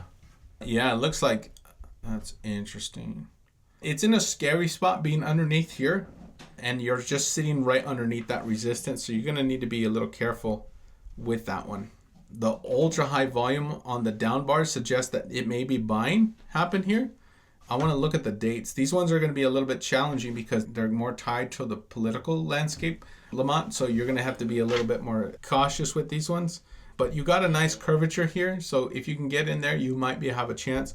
But it could be driven down, but it's definitely like somebody saying, oh yeah, that's a good price. So it's very unlikely that you'd see all this volume on the down bar followed by the up move. It's most likely it's being bought right now. If they were going to sell, they're going to be selling up here or somewhere else. Now, if you are going to see some more selling, it's going to be on the underside of that line. So if you start seeing it rejecting there on high volume, they're dumping it. Otherwise, somebody's just getting rid of it. But I'm going to say that you're going to need to watch that curvature and then watch this larger curvature. Now, this curvature is not straight from what I understand. It may be straight, but if it's anything, it might be curved here. So you really want to make sure you're up in that area, okay?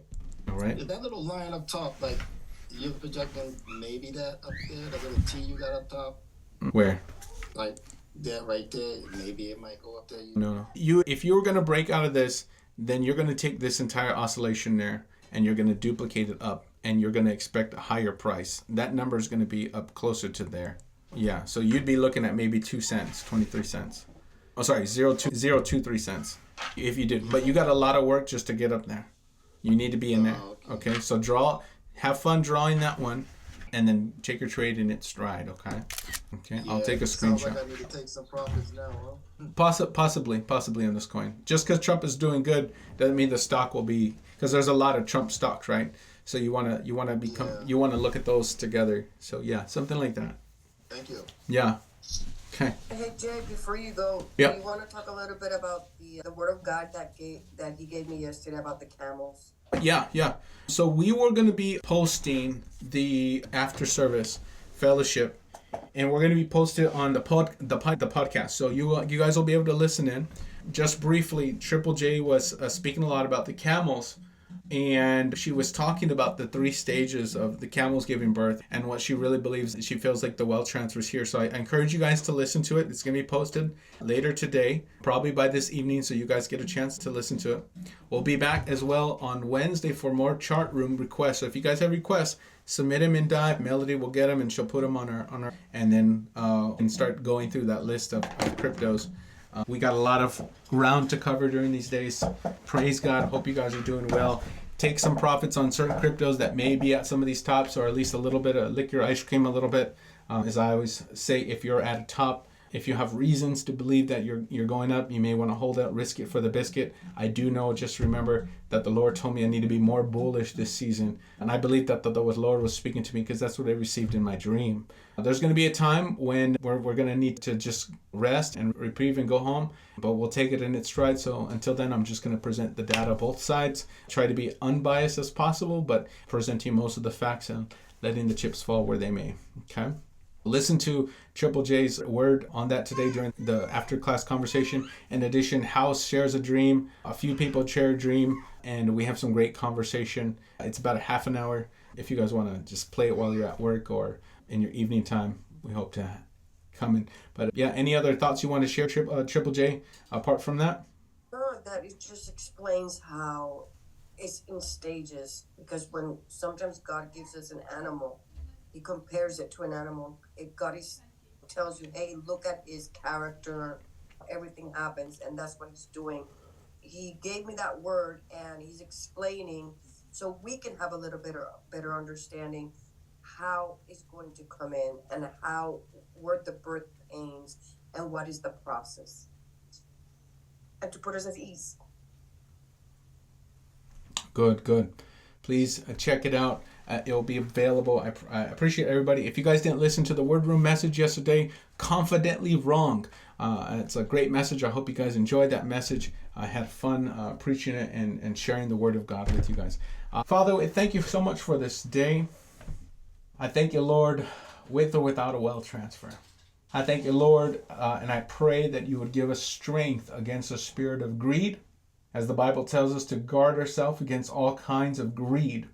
Lord, I thank you for the celebrations that we'll have, but let it not move our hearts when we receive wealth transfer. Let it not move our hearts towards greed, towards overextending. I pray that we would break the spirit of gambling inside of us. I pray that you would break it out of us so that we would be like the farmer who logically plants and reads the season, who casts our net deliberately, but not casting our net because of emotions or out of control greed or elation. I also pray that you would guard us from fear and panic and replace it with wisdom and prudence. For there's a time to use caution, a time to use prudence. But our fears cause us to panic, sell when we're not supposed to sell, prevents us from even planting a seed when we're supposed to plant a seed. I pray that we'd be moved by your spirit and by wisdom, prudence, caution, hope. I pray that we would stand on faith, stand on you. And more than all of those, I pray that you would give each and every one of us here a coin that we are supposed to be getting. Pray that you would help us to take good notes when we're taking notes. And I pray that we would write down the things you are speaking to our spirits. Help us to sit with you and be with you and let us follow you all the days of our lives. We thank you, Lord, because you're the best thing to happen to us. Strengthen us for the days to come. We love you. We thank you. In Jesus' name, amen. I love you guys. I'll be back on Wednesday. You guys have a great day.